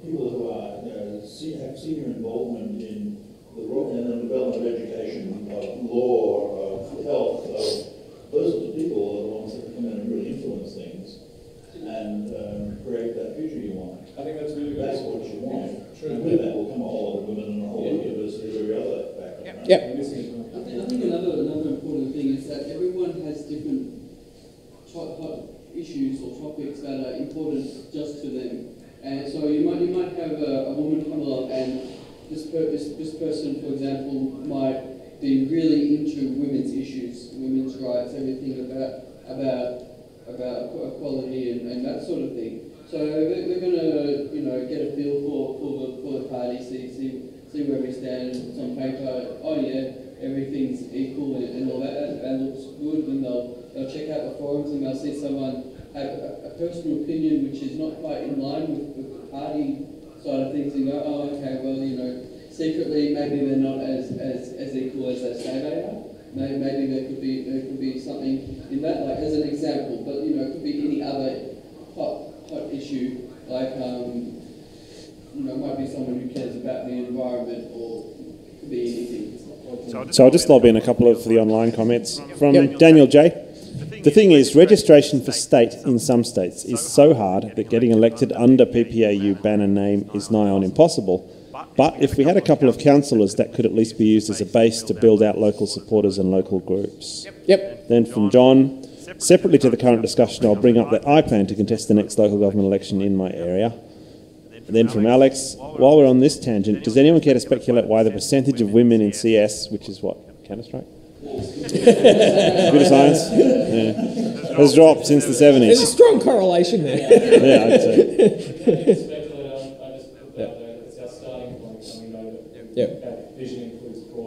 Yeah, and I so me on a personal level, I absolutely think we should be trying to broaden. We should be getting more people from more areas, more professions, more industries, a whole different range of demographic differences, including massively increasing the representation of women in the party. And I've got a suggestion on that front from Emily, how to increase representation of women in the party. Actively contact prominent women for their input. Actively publish women when they say something relevant to our policies. I have a lot more, but right now I'm too angry to post it eloquently. Inbox me if you want more later. Angry, okay. Interesting. Apologies if I have made anger happen. So we're having a discussion. Yep. If Emily wants to say something, maybe she... Well, she may not feel right now that she wants to, but sure, happy always to talk. I think that the point that she raised there about engagement with prominent women, I think that's one that really should be grabbed on. We should definitely be looking to engage.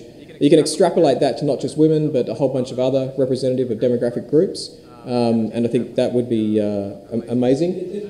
So we're, part of the vision of the company. Yep. Not expecting the solutions to come to us. Yes. Yeah, we should be reaching out and engaging. So I think, and it's related to the gender, the diversity, the broadening the appeal, it's the engagement, sharing of ideas, sharing of connections. So I think that's a really, really good point.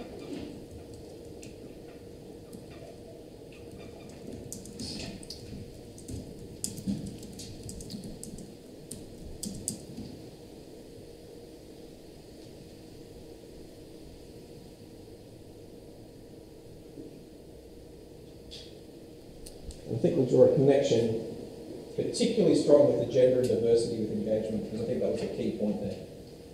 But it extends to other areas as well. I would say, under the vision, we should be aiming to be trusted.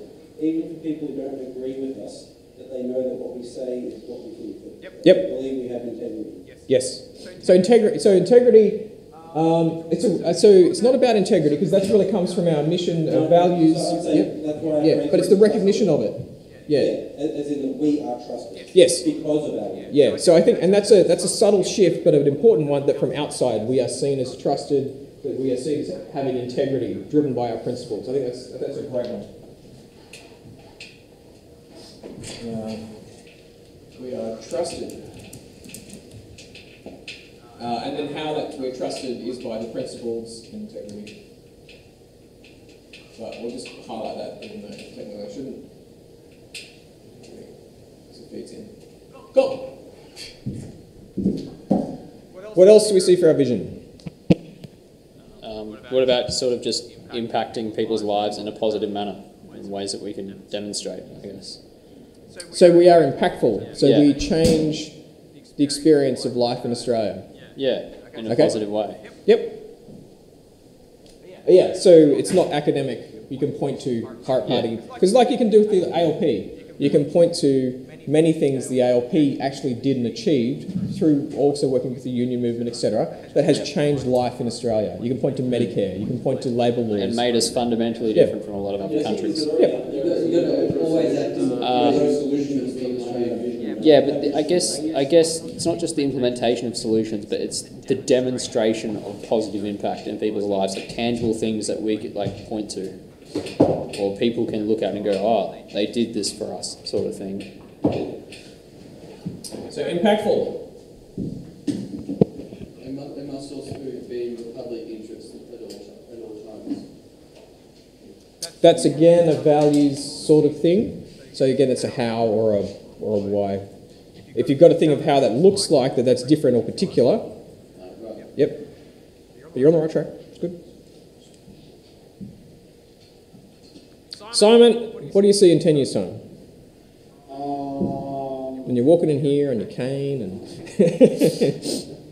I'm sitting in my jacuzzi and with all my Pepe posters around me. I'm joking, internet. That's a joke.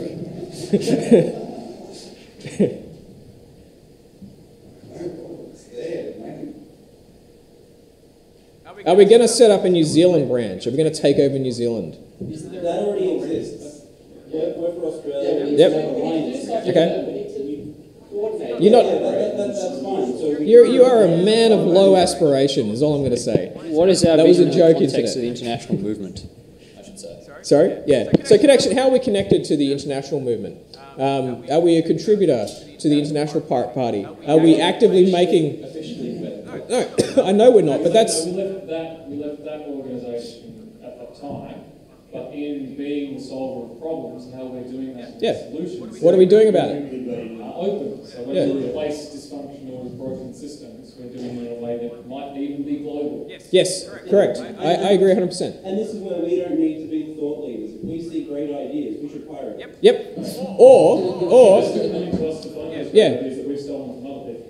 But there's also another thing. The actual international pirate movement has dysfunction at the moment.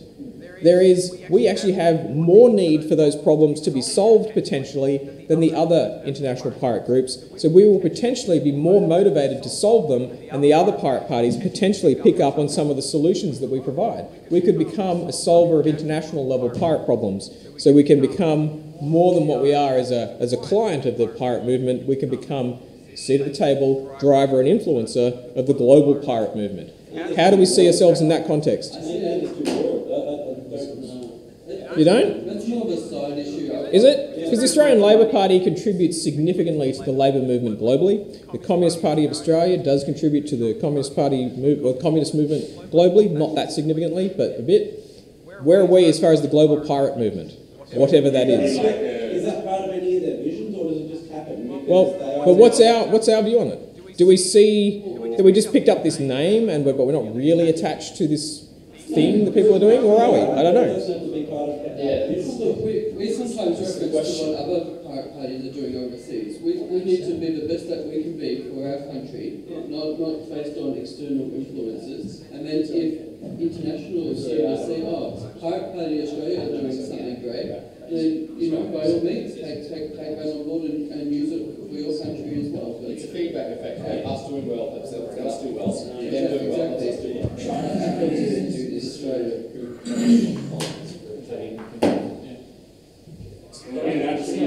Do we have any feedback from online on this one? I'll just be curious.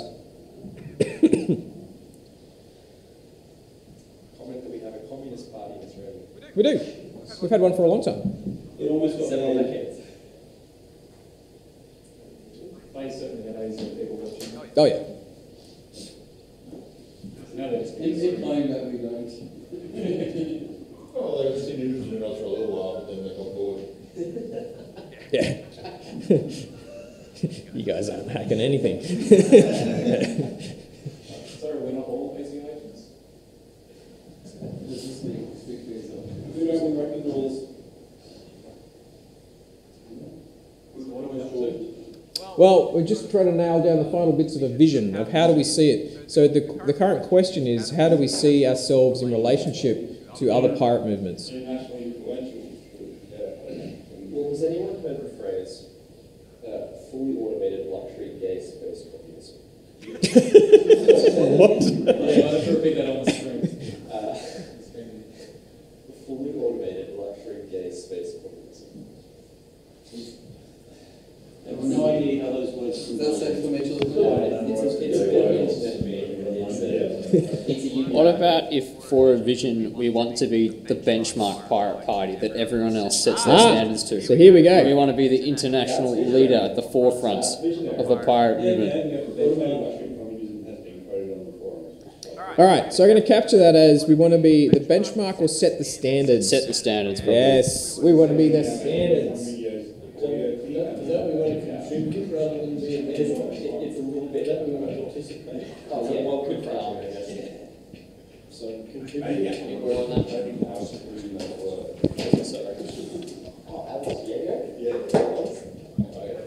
It's already over there, so. Oh, no, you All right, so that's actually a really good articulation there, that we want to set the standards of the global pirate movement. Doesn't mean we're going to set all the standards, and it doesn't mean we're going to own the standards, but we certainly would like to be an example or the one to look to when others are trying to uplift themselves. What did Australia do, or what would Australia do when they have a decision-making process? Yeah. I think that's a good aspiration or a good vision for the party to head towards. It doesn't imply ownership. It doesn't imply a whole bunch of the negatives, but it certainly puts us on the map. I think it's great. Online comments. Yep. From Alex, excuse me, transhumanist, fully automated luxury gay space communism. And from Mandrake, exactly about the standards idea. Yep. And from Alex, I heard someone say my name, Jago, has a hard J as in judge. Is it like Jagermeisters? Jagermeisters. Is that how it's pronounced?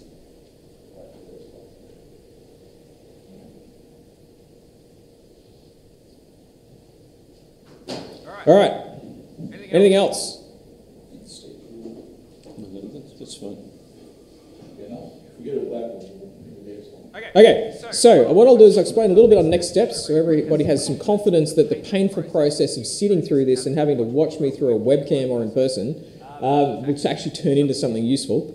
We've got two whiteboards full of details that we've jotted down, which represents the top of mind thinking through a logical process that we've taken highly contributing members of the party through. So this should be quite a good representative set of our perception of the future or desired future of the pirate party.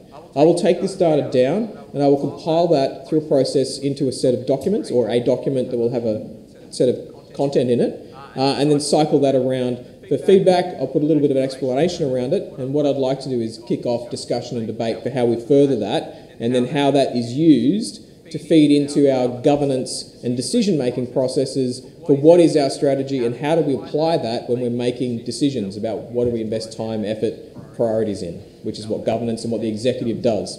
The other last little thing I'd like to just throw in for the executive is, even though I may not be on the executive, there's good reasons to not elect me.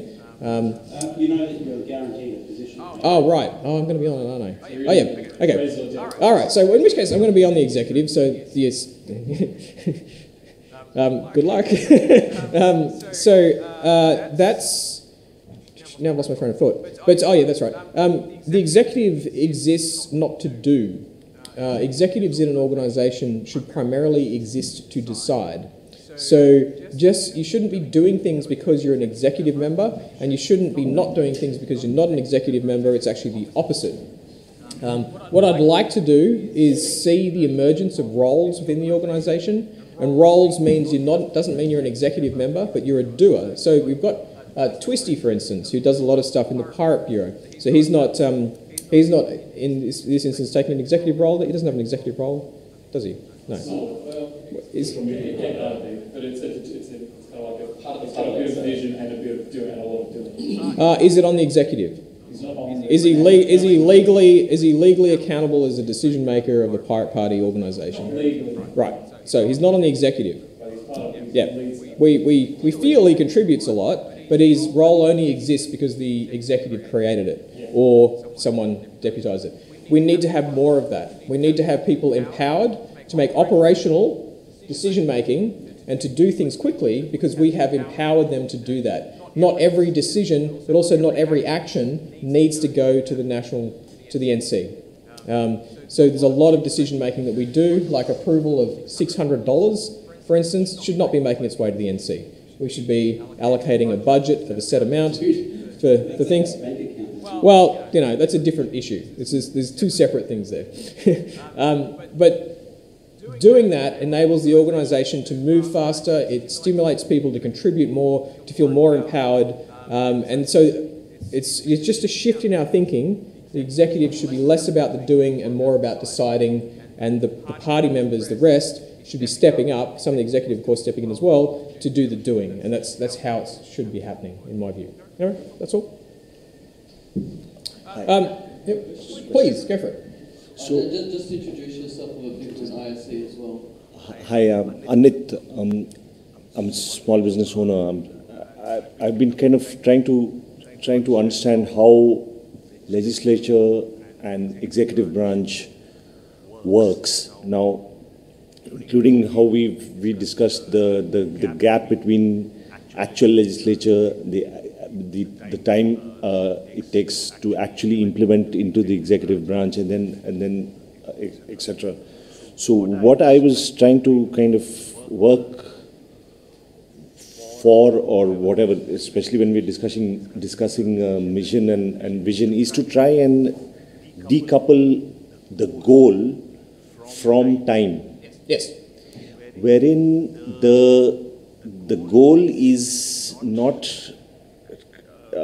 tied to the time, because if government is again coupled with politics, government is coupled with government in power. It's the same thing as a goal being coupled with time.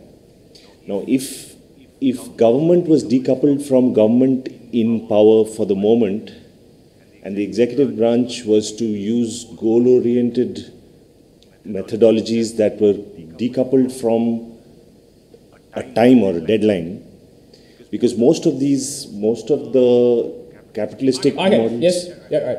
Yeah, most of the capitalistic models work backwards from a deadline, right? And that's why the entire onus comes upon on what is essentially a very simple system. It's a simple society. Yep.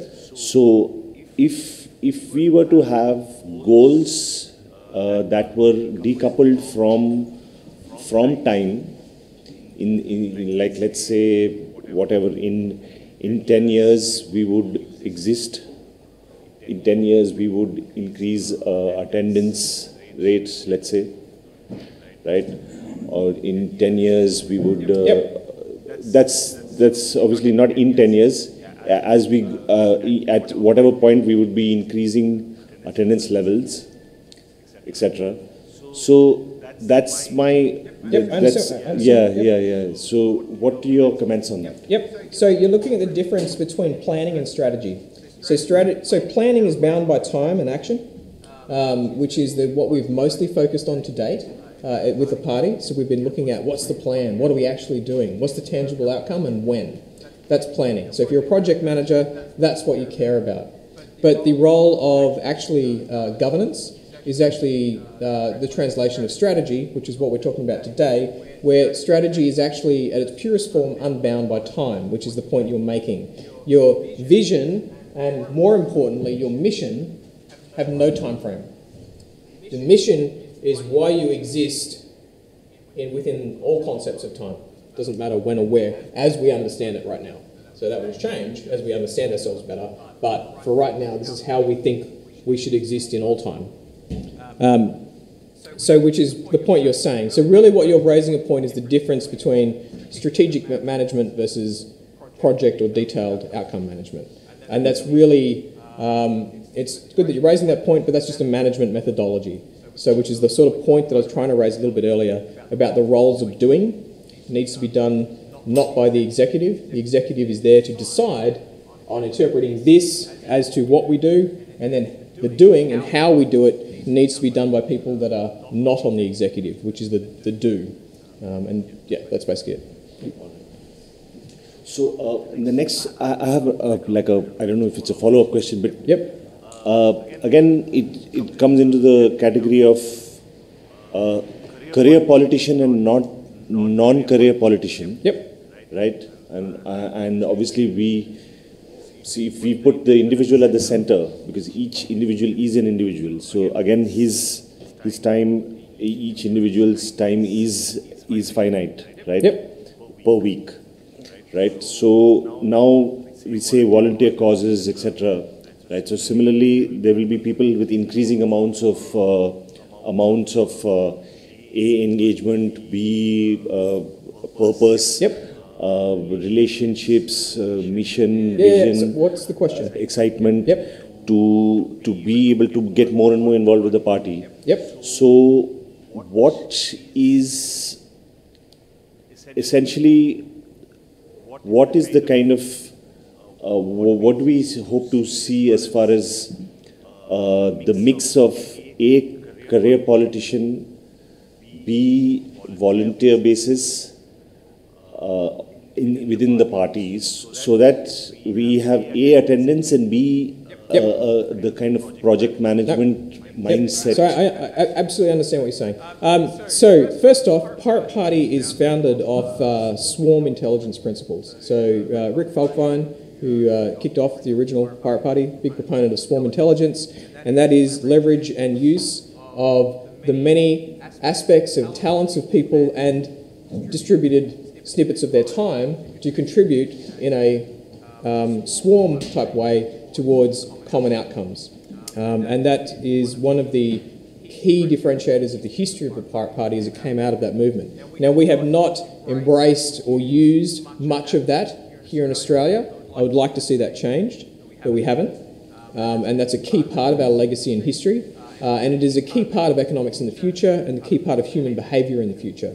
So we should be at the forefront of that. Here, we're not, but it's a space that actually rightfully belongs to us. The next point you raised about career politicians, we're going to need them if we're going to achieve this, what's behind me. We're going to need to pay people to do stuff. And it's not just going to be people elected into Parliament. We're going to need people to do administration tasks, and they're going to need to be paid for their time because we need them to do it well, they need to be professional, and they need to have the time to do it. It's not just on a best efforts when I've got a break from work or, when I've, taken holidays type deal. We need them to put time and attention into it because it's going to be a big, serious thing when we've got thousands of members. So we're going to need to pay people to do things. At the moment, we don't have that as a challenge, both because we don't have the money to do it, nor the membership, nor the need. But it'll be a great problem to have. But that said, the hallmark of the Pirate Party should be the use of swarm intelligence to get big things done using voluntary and contributed effort, time, behaviour and talent. We got swarms of pirates for vision. Correct. Pirate swarms. Yep. I like that. Pirate swarm.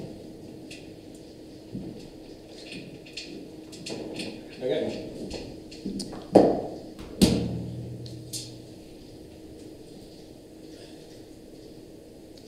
All right, so that's where I'd like to wrap things up for now, because otherwise we'll spend another week doing this, and I'll get really tired, and I think everybody will be very bored.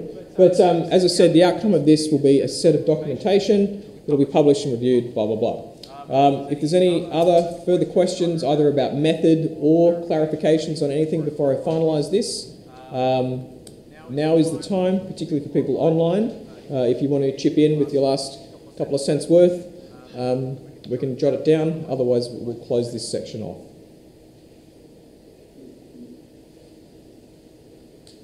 Anybody? Bueller? I always want to say that. Sounds like Christie's tweeting about pirate swarms.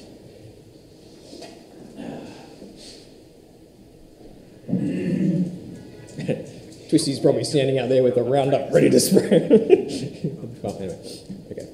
All right, okay, in which case I'll close this down. Thank you very much. Thank you for putting up with me. I hope I wasn't too offensive with my views and commentary, particularly around gender, but it is discussion. I'm actually considered a feminist by many. So anyway, happy to chat should you ever feel the need. I am not, however, a woman. I don't understand all the aspects of it, nor all the discrimination and challenges in society. So I just want to characterise that. So thank you very much.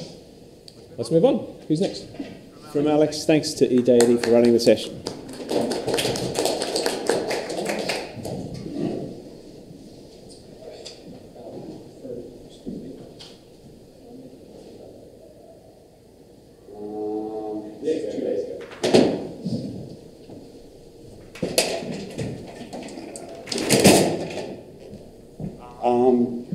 Did you want to do a presentation on? I don't really have anything to present that. Well, I mean, I've got my iPad with some stuff on it that I can talk about. I mean, can if you want me to, or at least like. Well, we've got the only thing, formal thing besides like anything you want to do is work out where we want to hold. Go to my phone for a little help. The only thing we have to decide really between now and the end is whether the next Congress will be. I put an open call out for people to suggest cities. I've spoken to people from Brisbane and they're quite keen to do it in Brisbane, so I'll put that on the table, and if anyone else wants to, any other people from other cities want to host a Congress, raise your hand, and you're taking on a lot of work. Sydney last year, wasn't it? That was last year. Was it 3 years ago? Last year was. Last year was Sydney, was the year before. Yeah, so it'd be Brisbane. Or Canberra. East Coast bias, is that what you're saying? Yes, we do. It costs a lot to fly to We Perth. actually had an Adelaide one. We used to have really active members in Adelaide. They all went and got jobs in defence and basically were worried about how that would look on being a member of the Pirate Party. So some resigned, some just stopped being active. We haven't done SA, we haven't done WA. Yeah, and according to Fletcher, I think WA is a bad idea because it costs so much to fly the rest of the party over to Perth. Or Northern Territory, to be even worse. So,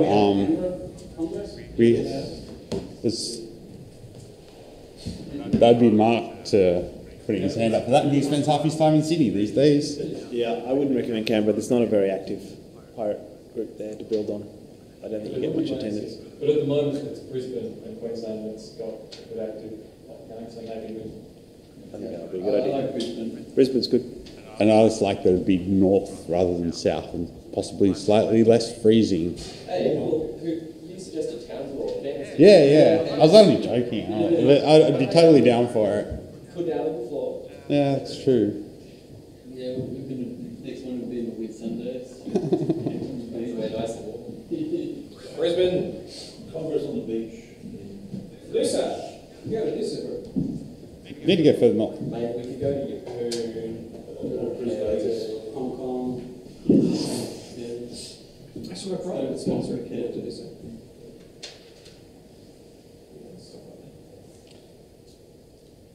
Alex J's saying Canberra. I suspect that might be because he doesn't want to do the work. Canberra's all right, but there's not many active people in Canberra at the moment, so. I don't know ski boots. Not many hills there. Plenty of ice though. It was -5 in Canberra yesterday as well. That's the other It might well be that temperature next year. Yep. Wouldn't surprise Move the date of Congress back 3 months later.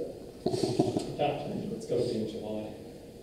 Yeah. It's got to start in July. Definitely Brisbane. Brisbane. Brisbane. Emily S says she'd like it in Queensland. So Yep, no worries. We're going to vote for somewhere in Queensland, I guess. Yep, Brisbane. Brisbane will do. We'll leave it to Brisbane branch, but hopefully Brisbane. Congress one. That'll be fun. Next to the casinos. That won't distract us at all.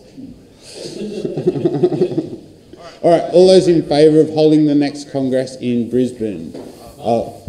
You've got all those in favour, raise your green cards. Are those against, raise your red. That's passed unanimously on the floor. See how it goes online.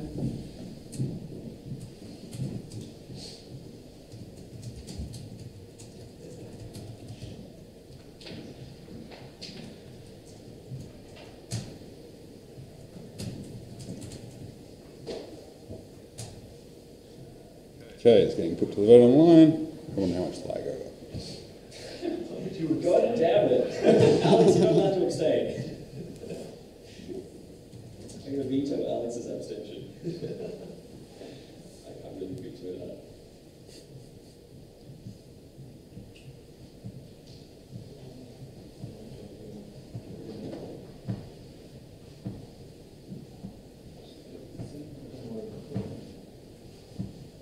Thank you. See you next year.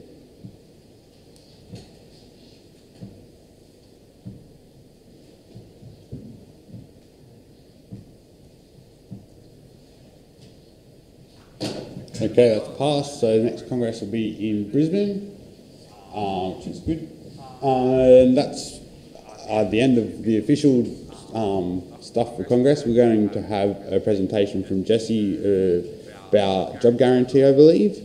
So stick around for that. And thanks everyone for coming. Yeah. Okay, we'll close it formally after Jesse. But yep. All right. I'll hand over the floor.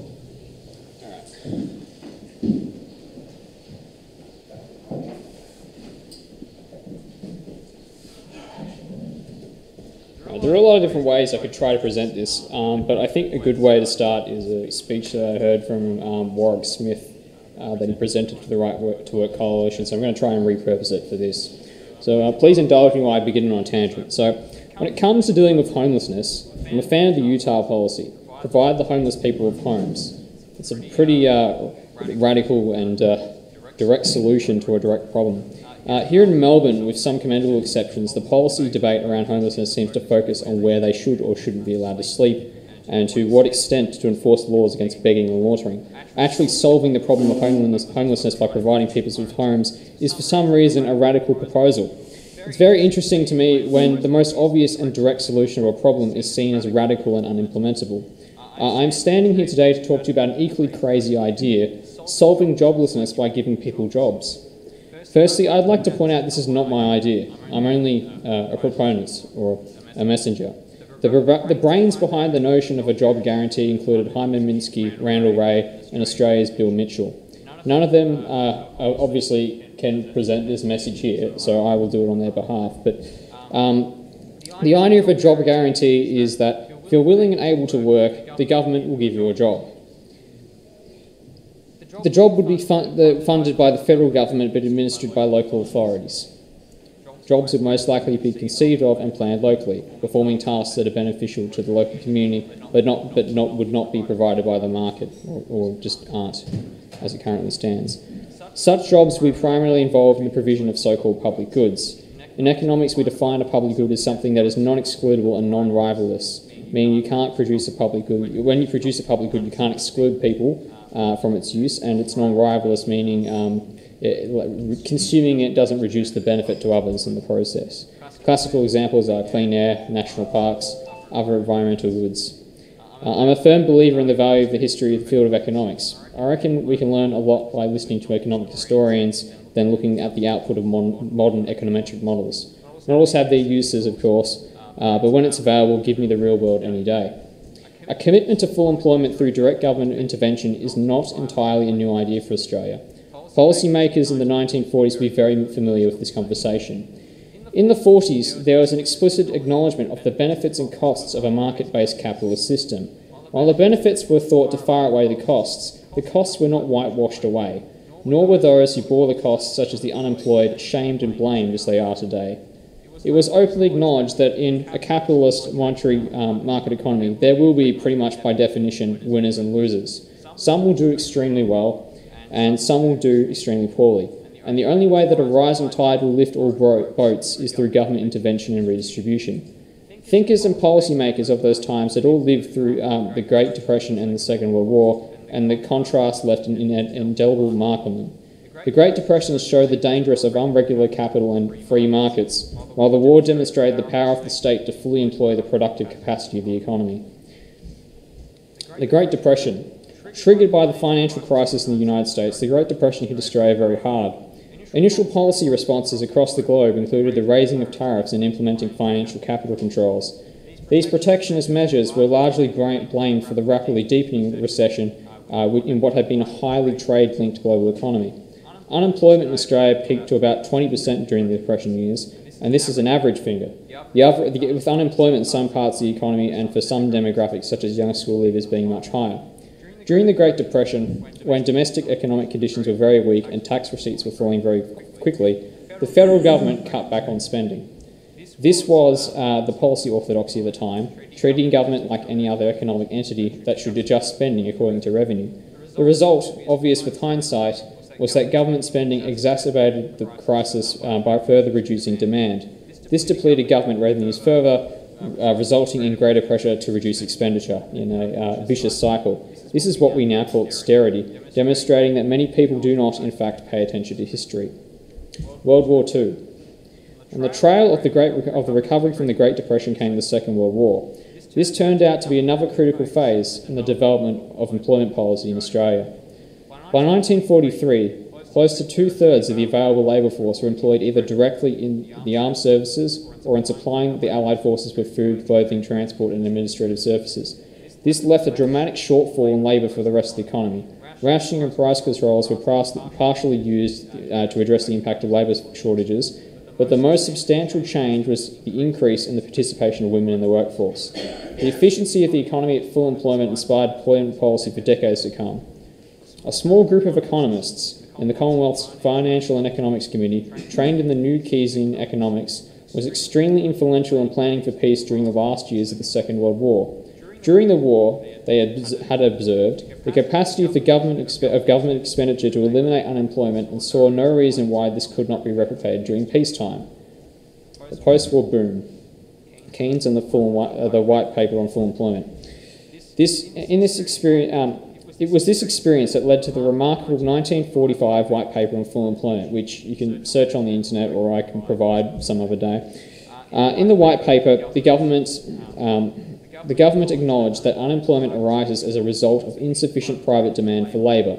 This lack of demand is particularly pronounced during economic downturns and recessions, because these downturns are the inevitable result of instability in a market-based capitalist system. The government and broader society is therefore responsible for the unemployed. Maybe that's worth repeating. Because these downturns are the inevitable result of the instability of a market-based capitalist system, the government and broader society is responsible for the unemployed. Therefore, the government can and should use its spending power to maintain demand such that the economy is always at full capacity and full employment. How's that for a commitment? It sounds implausible by today's standards, but for 24 years, both stripes of government did just that. Between the end of the Second World War and the early 1970s, unemployment averaged just 2%, which is what we would call frictional unemployment, where the only unemployment that really existed was for a period of, say, 2 weeks when you're in between jobs, but there are job vacancies you're in the process of applying for, which then you get. So that's what real full employment actually is. Therefore, the government, not coincidentally, where am I? If you were unemployed, there was plenty government work on offer. You could turn up at a rail yard and be given a job. The Commonwealth Employment Service, rather than treating you like a bludger and a scammer, would help you find a job, help pay for you to move where suitable work was, and if your skills didn't match with demand, would help you get training. Not coincidentally, the commitment to full employment came to an end across the globe in the 1970s, right at the point where most of the influential economists and policymakers who had lived through the Great Depression had either retired or died. The balance of power shifted to a younger cohort who were trained in a new brand of economics, neoclassical economics, that gives primacy to the individual over collective needs and to the market over government regulation and intervention. Neoclassical economists came up with a horrendously named NAIRU, the non-accelerating inflation rate of unemployment. So this is a fancy term for something you can get taught in economics at university. This is a largely fictitious measure of the level of unemployment below which wage earners will gain enough power or bargaining power to demand wage increases above their productivity growth. Now, this needs a little bit of unpacking for those who would not understand this term, but what it means is we need a large pool of desperate unemployed people clamouring at the door looking for jobs. This pool of unemployed people acts as a disciplinary force on wage claims by those in employment. The most powerful bargaining chips that workers have is to walk away. If they are easily replaced by an unemployed worker who is ready to work, then their bargaining power is greatly diminished. When workers are easily replaced, employers are much less likely to meet their demands for better wages and better conditions. So the currently accepted economic management paradigm uses the unemployed to put a constraint on wage demands as a mechanism for controlling inflation. We need hordes of the unemployed clamouring at the doors to keep a cut on inflation, or at least under this model. So why is inflation so important that it's worth throwing all these lives to the lions? Inflation is sometimes referred to as a tax on capital. Who wins from very strict controls on predictable inflation? The holders of capital. Who loses? Labour. As a result these days, if you're unemployed, instead of giving you a job, the government's role seems to be to kick you while you're down. The unemployed are blamed for their status and labelled as dog bludgers. Never mind is the fact that there are more job seekers than there are jobs, and the system is designed that way. This is about diverting attention from the real cause in order to avoid responsibility for the consequences of the political economic system we have created. I agree with Nugget Coombs and the other authors of the 1945 White Paper on Full Employment. We have a responsibility to the unemployed, and we would all benefit from an economy at full employment. This begins by shifting back to what we see, to seeing unemployment as a collective responsibility instead of an individual failure, and putting full employment front and centre as an explicit policy goal of government. However, this is not 1945, as I'm sure we're all aware in the Pirate Party. Times have changed. The so-called shovel-ready jobs are far less likely to involve an actual shovel and are far more likely to require skills and capital backing. That's not to say we can't achieve full employment through government intervention, only that the path will be more challenging than it was in the post-war boom. One example of a great public goods employment scheme would be to put our power lines underground across the country. The benefits are extensive, including reduced bushfires, reduced blackouts, and other disruptions due to down cables, increased visual amenity, and the release of a huge system of linear corridors suddenly available for revegetation and conservation, reserve connectivity enhancements, and so on. That's just one example. And there are more that others have come up with, and many more in the literature that we can look at. The more people involved in planning decision-making about such jobs, the more would emerge, particularly locally appropriate and jobs designed by local communities. And even the not-for-profit sector could get involved with proposing jobs. There are currently a lot of people that do unpaid volunteer work that could simply be paid for what they already do and the services that they already provide. Inflation risk is a common criticism of the job guarantee. Job guarantee proponents respond by arguing that price stability is inherent in the proposal. Inflation is caused by competition for scarce resources. But the unemployed are superfluous to current demand at current prices. Basically, no one wants them for their labour because otherwise they would have been employed. So the JG is not competing for their labour when we buy their labour. No one wants them, that's why they're unemployed. By maintaining the job guarantee wage at or just below the minimum wage, there is always an incentive for job guarantee workers to move on into private employment when it becomes available.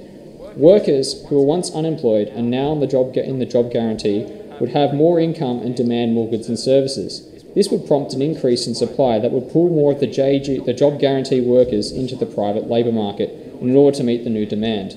The end result is that while upon its introduction the program might employ a lot of people to begin with, this demand effect of increased wages would result in a rebalancing back towards private sector employment.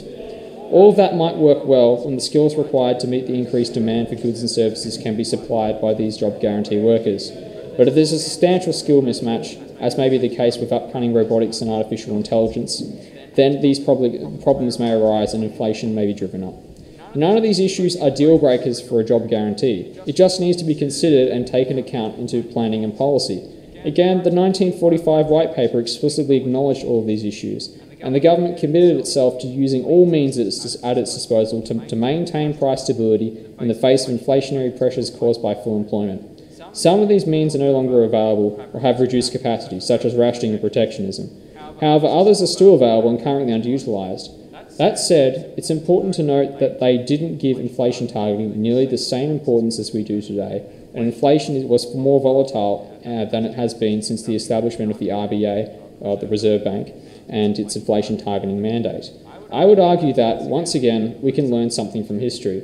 I believe a rethink of the independence of monetary policy, that's interest rate setting, from fiscal policy, which is spending and taxation, is well overdue. Monetary policy is an absurdly blunt instrument where fiscal policy can be very specifically targeted, both geographically and by sector or industry. It makes sense to use monetary and fiscal policy in a coordinated sense for macroeconomic management. Government-funded research and innovation was a key element of the post-war boom, with government institutions dedicated to improving productivity and assisting industry in implementing these improvements. This is a key part of inflation control, or at least it was. The clearest example of this was the CSIRO, for many years considered one of the premier government research organisations in the world. The CSIRO transformed agricultural productivity in this country, as well as making substantial contributions to other industries. Sadly, those magnificent days are over, and the CSIRO is a mere shell of its former self. Universities obviously play a key role in productivity-enhancing research. They are also being squeezed, and increasingly forced to self-fund and forced to meet endless efficiency dividends. A lack of tenure and increased competition for dwindling research funding undermines the value of Australia's universities in increasing productivity and therefore placing downward pressures on inflation. Education is another key factor in productivity, and yet another area where Australia is sliding backwards at all levels, including school, vet and tertiary education. Fortunately, all of these things can be improved with sufficient political will, but nevertheless, challenges should not be glossed over. Involuntary unemployment was once effectively eliminated in Australia using a buffer stock of jobs, meaning that anybody who wanted to work could find a job. A good example of this would be, say, the Metropolitan Board of Works, where we used to take in a large number of apprentices. We used to provide them training and ongoing employment until the private sector wanted them. And that also enhanced their productivity and their employability to private sector employers. So we used to make that a core part of our labour market structure, which would extend the bottom of the rung and let people sort of build their employability up and enhance the employability for the private sector, which ever since we abandoned that plank and we privatised those services and gutted those workers, the private sector has never made up for that lost sort of training process as an institution. It's always tried to outsource its training costs through immigration and other means. Yes, today inflation and wage costs are managed through a buffer stock of the unemployed. This shift is as profound an impact as any in our political history. Ultimately, this comes down to the never-ending power struggle between capital and labour. It's become unfashionable to talk about class and power, and that's just another symptom of the dominance of the capitalist class, or generally rentiers and rent seekers. There's a fundamental conflict between the interests of employers and employees and big business and, generally speaking, people who would otherwise benefit from a large pool of, underutilised and unemployed labour. This conflict is used to be openly acknowledged, discussed and debated, and we need to bring these conversations back and these debates back to the forefront. How much of our national output should go to workers and how much should go to profits? It seems to me that this is a fundamental question that it seems radical to ask it today. It's kind of strange. while we stay silent on this question of a larger increasing proportion of output shrinking to workers, I guess it's something that needs to be discussed and get the falling wage share. A job guarantee is one way to claw back some power for workers in this perpetual struggle. A rebalancing, that is, in my opinion, is well overdue. So yes, increasing the bargaining power of workers through a job guarantee would be one way to address that problem. Thank you. Is there any sort of questions on this? Yes. I guess, yeah, sure. I know that was a bit of a long sort of shaky speech that I just repurposed, but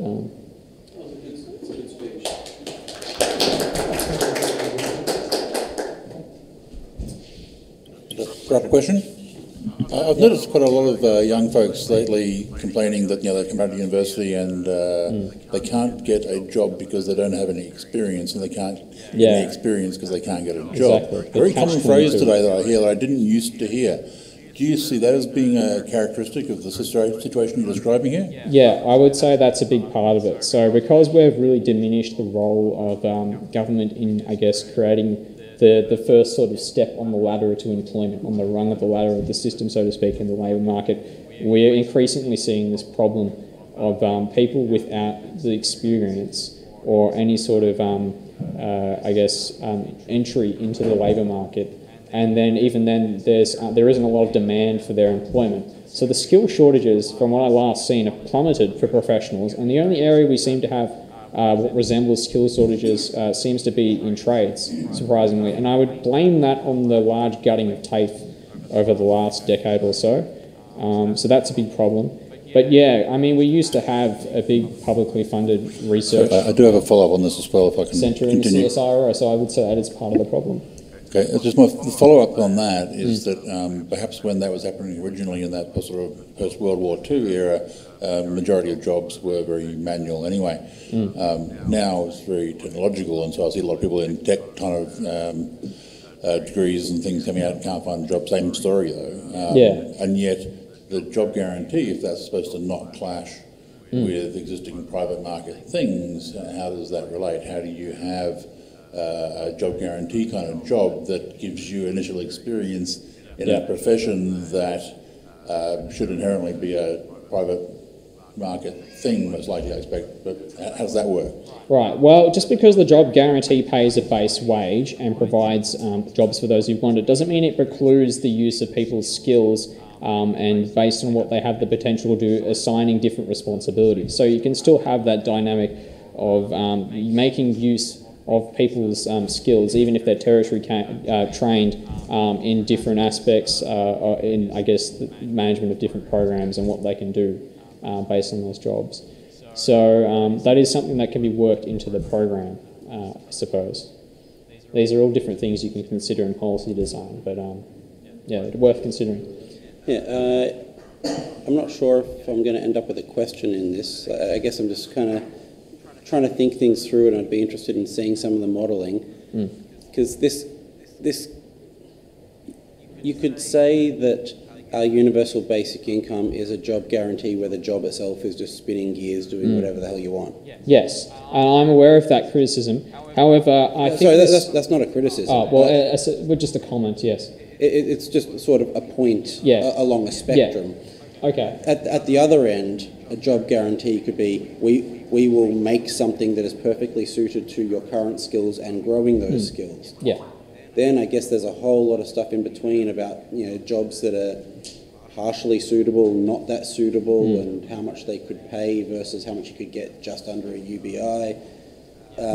Is there actually modelling that would show how this kind of stuff would happen? And then also taking into account the increasing influence of automation, which would mean that unemployment rate we would expect to go from 5% to 50% or so over time. Yeah, okay, so there's two aspects to that. One is why have an employment guarantee when you can just have an income guarantee? And to that, I would say that really boils down to the role that work currently plays in our society, and our society hasn't yet transitioned into an economy where people sort of get recognition despite not participating in work as a social institution. So to that aspect, you would want to look at the sort of the data that indicates what actually happens to people that are unemployed beyond income loss. So what we look at is we see that people are still massively unhappy, even if we just placate them with welfare and we don't actually provide any work for them. There's still massive social problems in terms of mental health and other things, even when we provide people with just income support and participation in society. Because at the moment, most people, we participate in society through our workplaces. That's where we spend most of our time. So that's a real cultural shift that needs to take place. And I think that a job guarantee would be a good institution to do that, because you can broaden the concept of work continuously until most things people we perceive today as maybe leisure could actually be branded as a form of work. So that's a way you can gradually sort of merge those two processes. And the other aspect to that is, I guess, how do you incorporate technology? Could you just say that again? Well, just the automation over time. I believe we're at kind of the end of the line for new jobs replacing old obsolete jobs. I think there's going to be a point where UBI is necessary or something like that is necessary, because almost everyone will be unemployable. But just before that, it seems like along that spectrum that I've just outlined, somewhere not too far from what you're suggesting is work for the dole, and I wouldn't want. No job guarantee advocates a sort of a workfare system of creating arbitrary jobs that serve no meaning or purpose for the community. And also that aren't developmentally beneficial for the people. No, of course. It's got to be beneficial to the individual and the community. That's one of the core principles. Bullshit jobs. Yeah, no bullshit jobs. No one will advocate a system of bullshit jobs. Well, they might be beneficial to society, but if there is someone very skilled in their profession, possibly, who can't find a job in it because it's esoteric or something, putting power lines under the road still basically means having a lot of people digging ditches. Yeah, there is that aspect to it too. In the sense of there not being jobs for those people in those skilled professions, well, we can try stimulating demand through, I guess, Keynesian demand-side policies to create more demand for those sort of services. But at the end of the day, if you've got, I guess, a degree in like philosophy, and we've already got like thousands of philosophers, I mean, I guess like in terms of like we can it depends. I mean, it's really a political thing. What do you define as the concept of work? And that's something that you can debate politically for, I guess, hours or days or weeks, and what to include in the concept of a job guarantee as a job and what not to include. So yeah, that's something you can discuss about what you want in the program and how much you make to an extent you use those sort of tertiary skills. And the other aspect, I guess, with the automation thing that's all coming, that is a sort of a thing in the future that needs to be addressed. But we need to manage that transition, in my view. And I think simply just providing income support is not, and just assuming that society will self-organise, is a bit of presumptuous when we actually look at the sociology data of what happens when people lose their jobs and just go on to welfare. That there's generally a lot of, like there's a study in Austria of what happened to a community that was like originally like they were all like very socially, civically engaged and politically engaged, and then the local factory closed down and people just loitered the streets aimlessly, like looking at the pavement or whatever, and they couldn't even recall what they did with their day because they just didn't know what to do with themselves. How does that square with universal basic income stuff, which has been shown to increase the amount that people actually work? Well, the thing is with those sort of, usually when they do those studies, what they're actually doing is just implementing a less punitive form of welfare that already exists. So it might benefit individual communities to some extent when it's implemented, but on, I guess, a nationwide scale, you don't resolve the issue of involuntary unemployment and people being locked out of the labour market on the fringes in sort of a social isolation, sort of creating like an underclass of people where here's your money, go do your whatever you want, and you can't really engage yourself with the rest of society like other people can that are more, I guess, upwardly mobile in the labour market to participate in paid work. Like currently that's a social institution. We can change that, but I think we need a formal way of doing that, not just placating people with money when people want jobs. So that's still a problem. I mean, people want to work. What are we going to do to address that right that is technically a human right in the UN Article of Human Rights? I might sort of be seeing it from more of my own perspective, but I would think that people, and I don't think this is a disagreement with what you're saying, but people are going to want meaningful work. They're not going to. Yeah, well, that's the whole point. The whole point is to design the jobs around the people. Like the closest thing that we have, I mean, there's the Indian Rural Employment Guarantee Act. There was also the Plans Jeffs program in Argentina. There's a few other examples where they've done employment guarantees, and they ran things like community projects, like community. Domestic violence sort of help centres and drug rehabilitation clinics and school lunch programs and all these sort of community engagement programs that the participants themselves were proposing most of the jobs that they were actually paid for. So provided you design the system well and right, I think it can be a very beneficial thing to a community, especially when they're actively getting things they want done in their community and being paid for it with recognised paid work. And then there's the other aspect I haven't really touched on, but it's the macroeconomic sort of stabilising effect this has. So it's really also to help the business cycle fluctuations. So whereas a UBI sort of just gives income and doesn't really solve the involuntary unemployment problem, this sort of replaces the existing system we have where you go for a boom and there starts to build up inflation in the system and you get like a labour shortage in different skills areas and so on. And then all of a sudden you have a bust, and then you have a glut of people that are on unemployment benefits. The tax revenues plummet and the deficit expands to sort of offset that. Whereas you can sort of smooth out those business cycle transitions in the labour market by having people flow between an employed buffer stock in the public sector and private sector employment. So they're not losing their employment skills. And this is where the argument against the Nehru concept in neoclassical economics really comes down to, is that the idea is in neoclassical economics is you have some sort of fixed level of natural unemployment that you can't go below through using government fiscal policy. But they found that's actually empirically false because there's a thing called hysterius where if you run a lot of austerity and you get a lot of long-term unemployment, people lose their skills and become less employable, less productive and so on, and you actually increase the Nehru by the natural unemployment rate through austerity.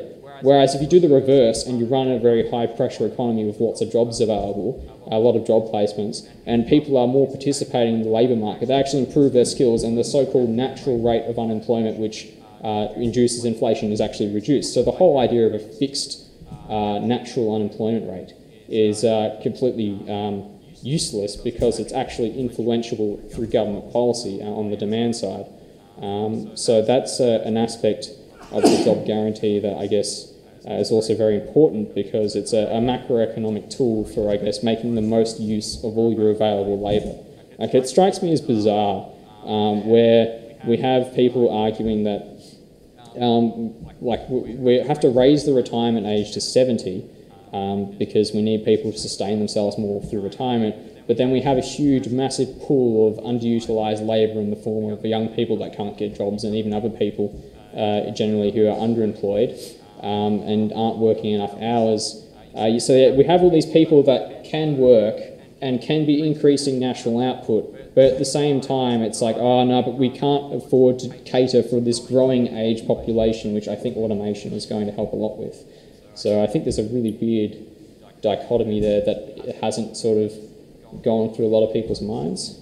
Can I add to that? I've noticed in the last few decades that the unemployment stats that are being quoted have suddenly expanded to redefine people who are no longer looking for a job as not part of the unemployed, and people who have part-time work who would like to be full-time work but can't get it as also been not counting. Yeah. And so they've been redefining unemployment to be not that. Yeah, the unemployment definition is so vague. As someone said at our conference, it really doesn't meet the standards of a definition. It's like 1 hour of work a week is classified as employed. How is that employment in terms of sustaining yourself through a livelihood if you're completely dependent on wage income? That's not. I mean, you can't live off 1 hour work a week. I mean, if you are, you're definitely below the poverty line because, I mean, unless you're getting paid some sort of ridiculous amount of money for some sort of very high skilled job, which those people in those situations generally aren't.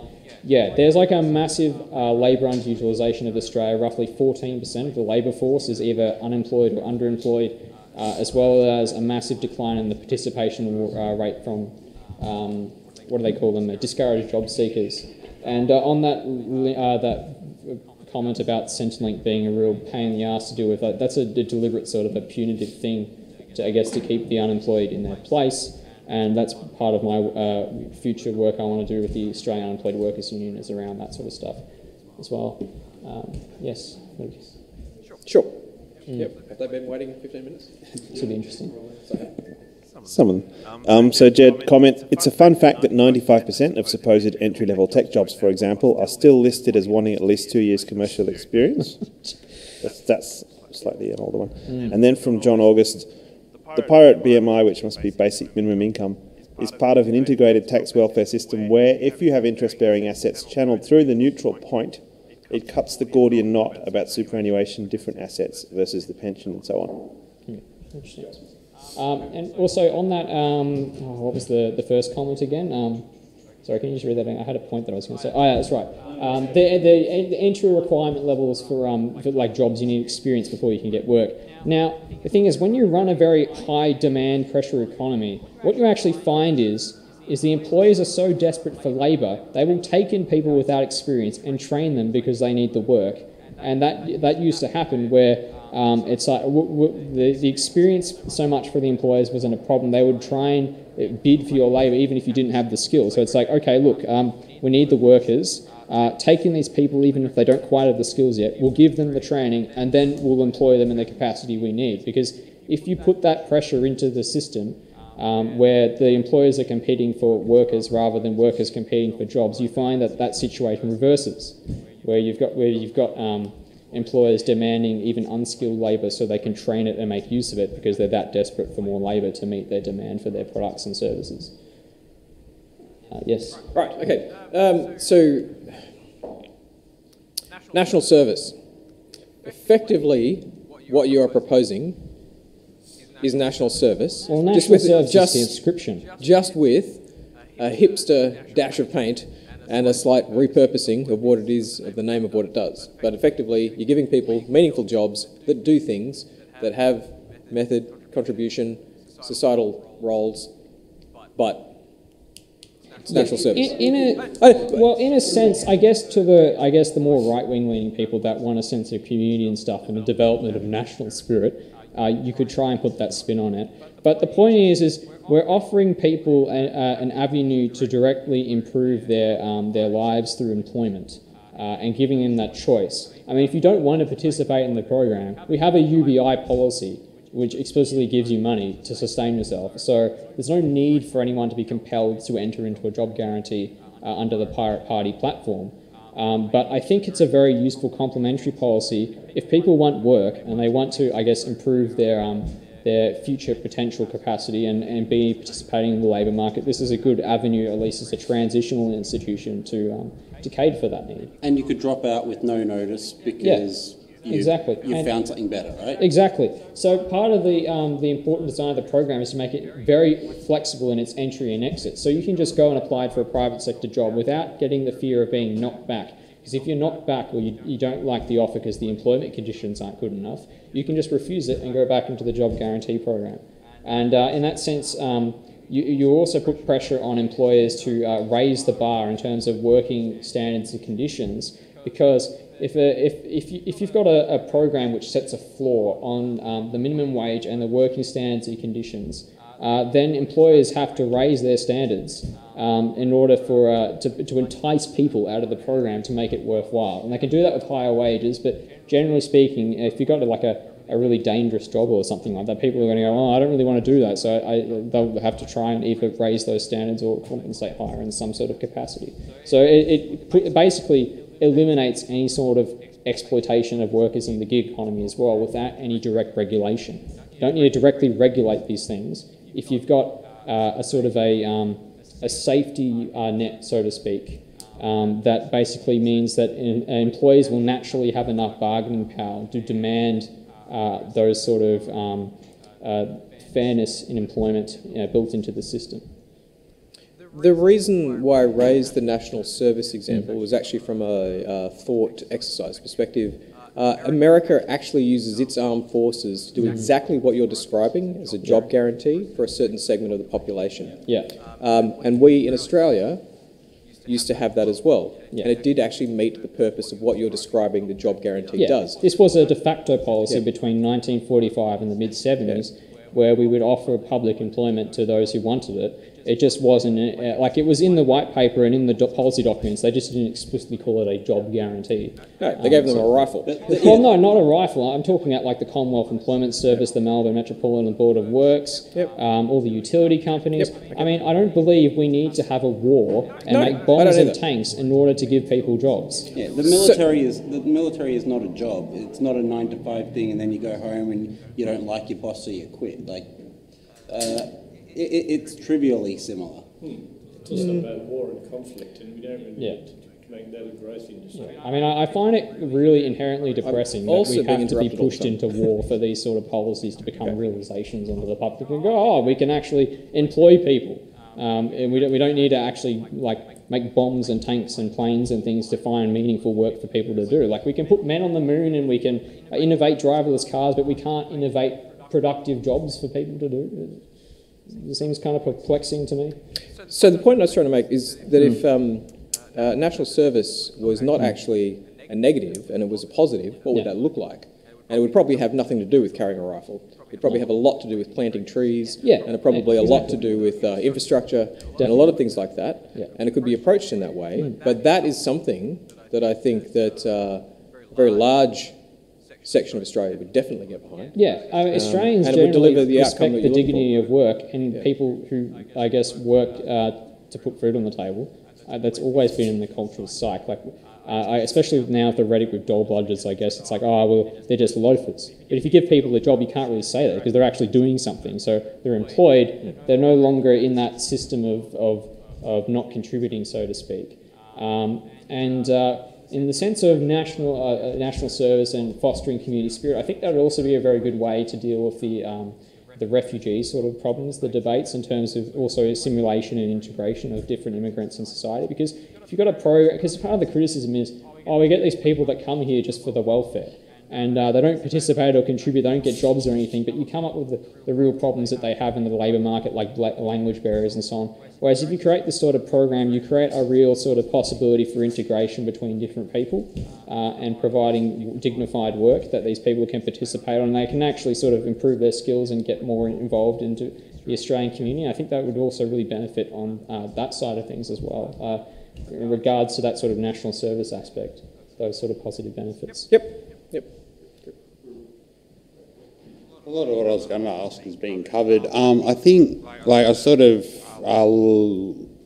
didn't really like the idea to begin with. There's kind of like, I'm like, it's grown on me a bit. Like, a lot of thought of sort of just the sort of basic income stuff and like there being less work available. I was people sort of talking about the social isolation aspect of that. I sort of see there's like just sort of I'm a bit of a history nerd. So like I was sort of just looking at previous times in history where there's been a lot of people with a lot of spare time, sort of like the citizen classes of, like, say, ancient Greece, where they had slaves who did all the work for them, and they just sort of went to the forum, did their votes, got involved in theatre and stuff like that. I sort of see that, I guess, like, it's sort of partly a question, sort of an idea that you could do things like just get people involved in, like, community theatre as part of the basic work, job guarantee as a way to... definitely. We could have a lot more community, I guess, entertainment. Like, you think, like, we had Channel 31 that's sort of been gutted now. You know, we do the stuff, like, you could have, like, roles, I guess, in the ABC in producing more, I guess, theatre and all those sort of art things. Like, busking on the street could be a job guarantee job. We could be paying those people a living wage for increasing the art amenity of Melbourne and so on. So exactly. Wayne Swan, just an article on the Guardian just got tweeted. Wayne Swan calls for public sector expansion to push economy to full employment. So he's very sympathetic from these ideas and has been making noises on the backbench. Now he's not. I don't think he's because the public sector is like locking in public sector exactly. jobs. So that's the criticism I have of some of his ideas is that they're not, I guess, as visionary as what a job guarantee program could be in terms of what we could do with this. There was another point I was going to get onto in terms of, I guess, integration and the UBI aspect. So the other thing is, right, with this institution, we can actually make the shift towards automation a lot more controlled in the sense that as the need for work reduces, we can reduce working hours, and then we can compensate by increasing the JG, the job guarantee wage, for a given amount of working hours. So say maybe eventually along the lines, people only have to work 20 hours a week full time to get a living income through this employment program, and we can still sort of find productive things for these people to do, but we can manage that sort of reduction in the need for these unmet community environmental needs in the public service through reduction in working hours, as well as reductions in the retirement age and so on. Okay. Yeah, I was going to ask about like reduction in working hours as well, which is good. The other thing is, do you think there'd be like a role for, like, one of the things that makes universal basic income a good idea is that it gives people time to actually go, if you want to go and innovate. Yes, exactly. So that's another thing, right? This concept of a job guarantee is so broad and so flexible. You could make innovation a job guarantee job. Just brainstorming. Startups could be a job guarantee job where you just you guarantee the income, you provide them the training, the sort of stuff that Ireland's got with the workshops and other things that you need to get started, and you can make that a job guarantee job to innovate a business which creates private sector employment for other people. I don't see why not. It's a great idea. Yeah, I guess initially the idea that a job guarantee thing would cost so much that therefore it must have an impact on inflation. I guess a counter-argument that I've come up with, at least in my own head, is that people being able to afford the basics really can't be big enough to affect the economy. Yeah, exactly. Like there's another criticism where it's like, oh well, if you bring in a job guarantee, there'll be a more flow in imports, and there'll be pressure on the exchange rate. To which there should be a basic sort of concept of, well, any form of growth does that. Any form of private sector, or any sort of form of spending or growth in the economy is inherently an inflation risk. And inherently will have those problems, and it's not something specific to just a job guarantee, and these are problems you can mitigate through other policies. But yeah, generally speaking, there are a lot of things that we can do to reduce the inflation risk, and it's generally speaking a lot more in terms of price stability compared to the system they had in 1945 and till the 70s. An institution like this would be a lot better for maintaining inflation control, because you can control the buffer stock of labour. You've got more productivity built into the system, and you can generally you've got a better idea of what your skill shortages and flexibility, what sort of assets you have in the labour force to work with. So I think there is a lot more we could do with this. We're actually less constrained now in 2017 than they were in 1945, even though they had the advantage of more shovel-ready jobs, so to speak. Yes. Yeah. Just my experience with the UBI policy, I guess, is when I was handing out the how to vote cards for the election, it was a very right-wing Liberal majority area, mind you, but there was a lot of criticism about it, where we might see it from a perspective, hey, if you vote for us, we give you free money. But who doesn't want free money, right? But at the same time, a lot of people out there, who might not necessarily be extremely right wing, but might lean towards that direction, might say, why handing out money for free? That's communism.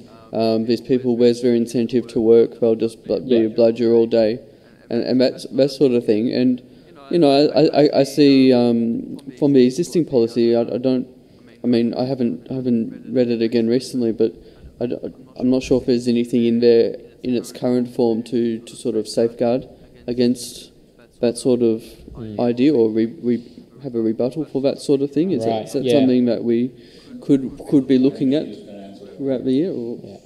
Yeah. I was just going to make the point that arguably our system is less punitive towards people that are on welfare that are disincentivised to work, because under our system the effective marginal tax rate to someone who's on welfare is only 37.5%, whereas for people that are currently on welfare, in some cases it's between 90 to 100% of their income. So there's literally no point in going out and getting work because it doesn't boost their effective income. But a lot of people don't understand that nuance of poverty traps. So there is that aspect. But then there's also the other factor of labour supply, where if you give, because right now, if you think about students, they'll go out and work maybe 10 hours a week or something while they're at uni.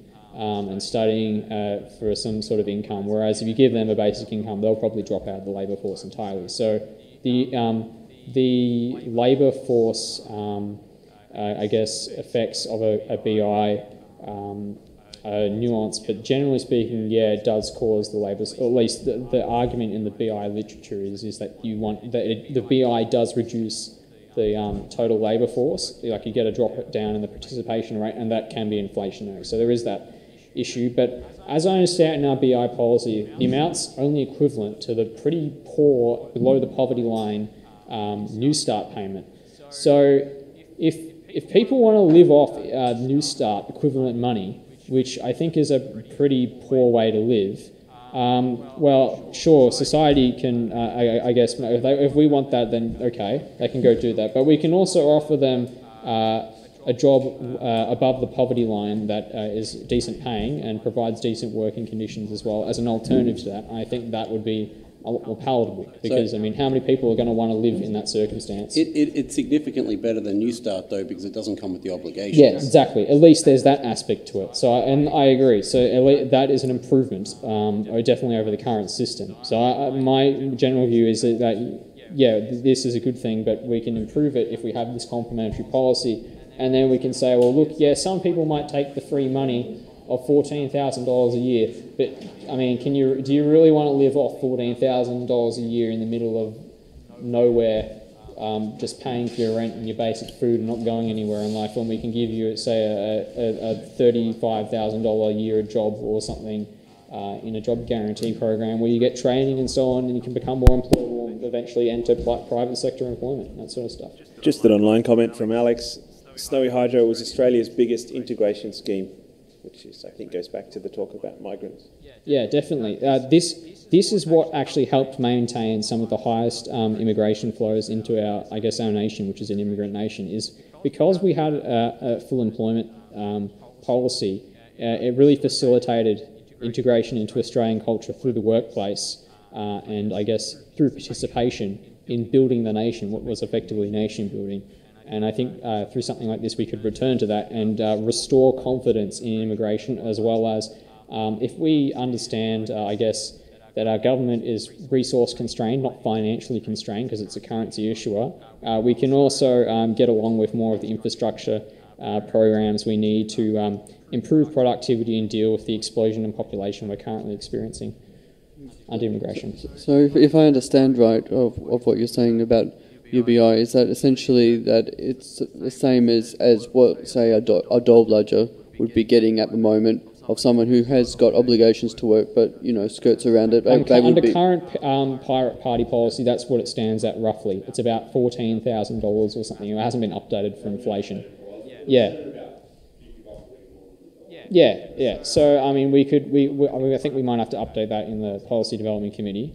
But at the moment, it's essentially saying, bludgers are going to bludge. What's the point of, going through that extra trouble to manage that? Yeah. If someone wants to bludge, we're going to bludge. We might as well just let them have it. Yeah. Well, arguably, here's the other thing, right? The aspect of this, I guess, if we can make the job guarantee attractive in the community engagement aspect, there might be a lot more people that are currently bludging and demotivated that would be willing to enter the scheme, even if only in a part-time fashion. Because, you don't have to go and work in this program full-time. You could even go and work there 10 hours a week and have the BI supplement your income. Yeah, I see it as a really good idea, as a way to separate those who genuinely just cannot find work that they're able to do, and those who want to just bludge, basically. I guess there's also the other argument of, are we really obligated to support people that don't really, people that voluntarily impose poverty upon themselves because they don't intend to further their own material well-being? Arguably, there'd be a lot of people that would say, no, we shouldn't. I guess through our BI policy, where we say we should provide them with some sort of basic subsistence, Well, but I guess that's the reality of the another situation argument. as it currently stands. Yes. And I don't think that in the Australian psyche, I it don't would ever think it's be going to go scratched. down well with the majority of the population that should be providing massive income support for people who effectively don't do anything with no sort of social obligation attached to their money. Yeah. It's not. I mean, eventually, as we broaden the concept of work and automation kicks in, and we reduce working hours, and I guess the need for jobs decreases and productivity surges, we can have that discussion as a country and as a society about what it really means to work, or we can live more off the resource rents, so to speak, the economic rents that should belong inherently to all of us. But yeah, I think we need an institution that will help manage this as well. Just give me another one. Okay. Can I just Online drop an first? online comment in? From Jed, the obvious rebuttal to free money is that society is already providing that, and the universal income guarantee is just an optimisation that removes Yes. some of the issues that discourage people from wanting to work. Yes, I'd agree. It's just an optimisation of the current welfare tax churn that we already have. And that's why inherently I'm okay with it as a policy. I'm not, I guess, a big proponent of it. I genuinely sort of passively agree with it as a thing, but I'm generally a strong proponent of employment guarantees on top of that as I guess, re-extending the rungs on the ladder, like a policy we used to have that we know that worked and really increased social participation. So, yeah, that aspect, I guess. So I'm trying to kind of understand the legalities of this, but I'm going to use the phrase dead right. Dead right. So essentially where I'm going with this is the wills of a number of people over hundreds of years have accumulated a set of like funds and etc. that have permeated and that still exist in society, and that are that those rules and a number of decision-making processes, including employers and etc. That stuff is a very large employer. If I was to kind of say left, right, and art or commission was the three kind of divisions of the labor market. And yeah. Now, what is your stance on the fact that in effect, effectively, non-existent entities that existed 100 years ago, with some maybe with $1 billion or so in whatever this thing, but no, it's not just $1 billion. It is the lines in the sands of us, the current postmodern individuals, with our present presence of mind or whatever. So what is your stance on that? Oh, okay. Well, generally speaking, the economy is changing all the time and going through transitions, and we are transitioning to a state where eventually work will possibly be eliminated. I don't know if it will be in full capacity. I mean, there might always be some sort of need for human services. But the whole point of this program is to provide, I guess, some sort of stability and certainty, as well as connection and participation in the community. Actually, not be a great job guarantee program is, I guess, more civic education and involvement would be a great thing. But in terms of, I guess, the dynamic of labour versus capital, I'm personally a Georgist, so my view is, generally speaking, that a lot of the, I guess, inequity issues we have built into the system are more to do with property rights and the ownership of those property rights, rather than the employers per se. But that's not to say that I guess employers and capital there are not issues with it, so to speak. Yeah. a last comment from Jed.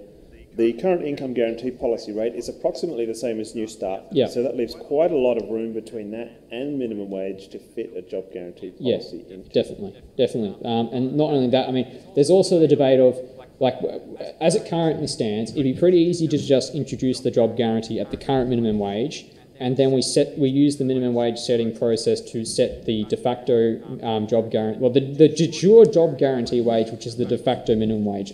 Like, once you have this program in place, you don't really need minimum wage enforcement, because if someone's being underpaid and being exploited, they can just leave their job and then go into the job guarantee program, and the employers are going to be like screwed. They won't be able to hire anyone below that wage unless they can entice them to work for them for lower pay, at which point I would argue, well, if the work is there voluntarily because they like that job for lower pay, even though there's a job guarantee job on offer, how is that a problem? That's a voluntary sort of market transaction when, like, the employer has, the employee has another potential option in the job guarantee. There is the argument that we should raise the minimum wage, and you could do that through the job guarantee wage. That's not something that I intend to, I guess, push forward in the Pirate Party. That's for others to discuss what we should set it at. But generally speaking, I guess the base of the proposal would be you just start off with the job guarantee at or just below the current minimum wage, and look at where you go from there. Maybe just have it work through the existing Fair Work Commission arbitration process. But if you want to change that institutional structure or change that level, that's another discussion that can be had. Is this creating any new disincentives to work, though? Arguably no, because the program is actually providing work opportunities. It's not. So I mean, that example of the busker on the street. If they're going to get minimum wage, what's their reason to then upskill and go and do something that in the long term would actually make them happier? Here's the thing, right? In terms of musicians, Bill Mitchell was one of the pioneers of this program. He's a muso. And some of the things he put forward, so you can have musicians, right, but then you can mandate as part of their job guarantee job, they have to go into schools and participate in music education with students and engage in band dynamics. So then there is an element of compulsion that we haven't previously spoken about. Well, the element of, it's not an element of compulsion, you're compelled to take the job. It's an element of, well, you do have some sort of responsibility. So it's not just like, I mean, it really depends. It's really up to people how they decide what are the limitations of the scheme and what are the obligations. It seems like there will be devil in the details, though. Yeah, there is devil in the details, and that's something that needs to be discussed. But generally speaking, you can make it as you can decide what the obligations are and what sort of participation you expect from recipients. What sort of social what would be the word, reciprocation you expect in return for that that employment, what is expected in terms of the job position. But generally speaking, the whole point of this is you design the jobs to fit the workers in their capacity to work, which helps integrating also people with disabilities and language barriers and so on, and help them move from the fringes of the labour market, or even if they're isolated out of the labour market entirely, into the labour market through an inclusive process. All right. I think we might thank Jesse for thank you for letting me speak. No, thank you.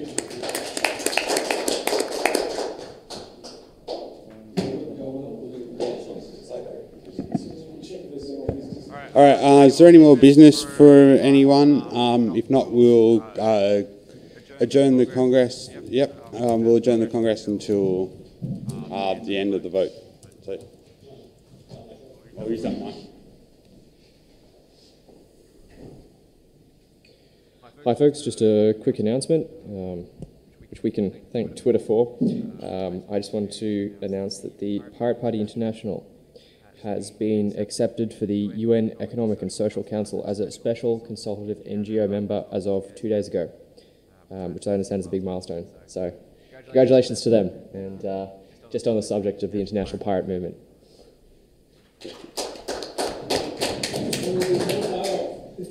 Any more announcements? Anyone else have any more business? I've closed. You have to tell me if anyone online has anything to say. No. All right. Final vote. All those. I've stolen all your cards, so you're not allowed to vote now. But you can just raise your hand, I guess. All those in favour of closing the meeting, raise your hands. Against. And Congress is adjourned. Well, we'll be adjourned as soon as I votes. I assume they'll be happy with it.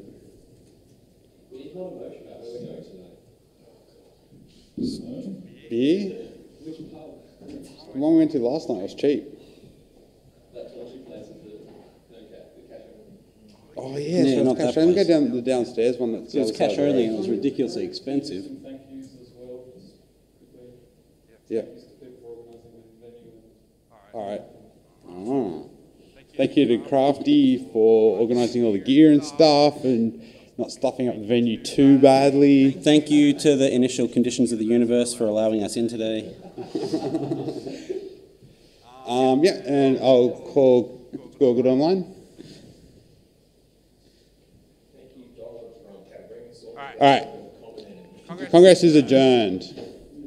Thanks for coming, everyone.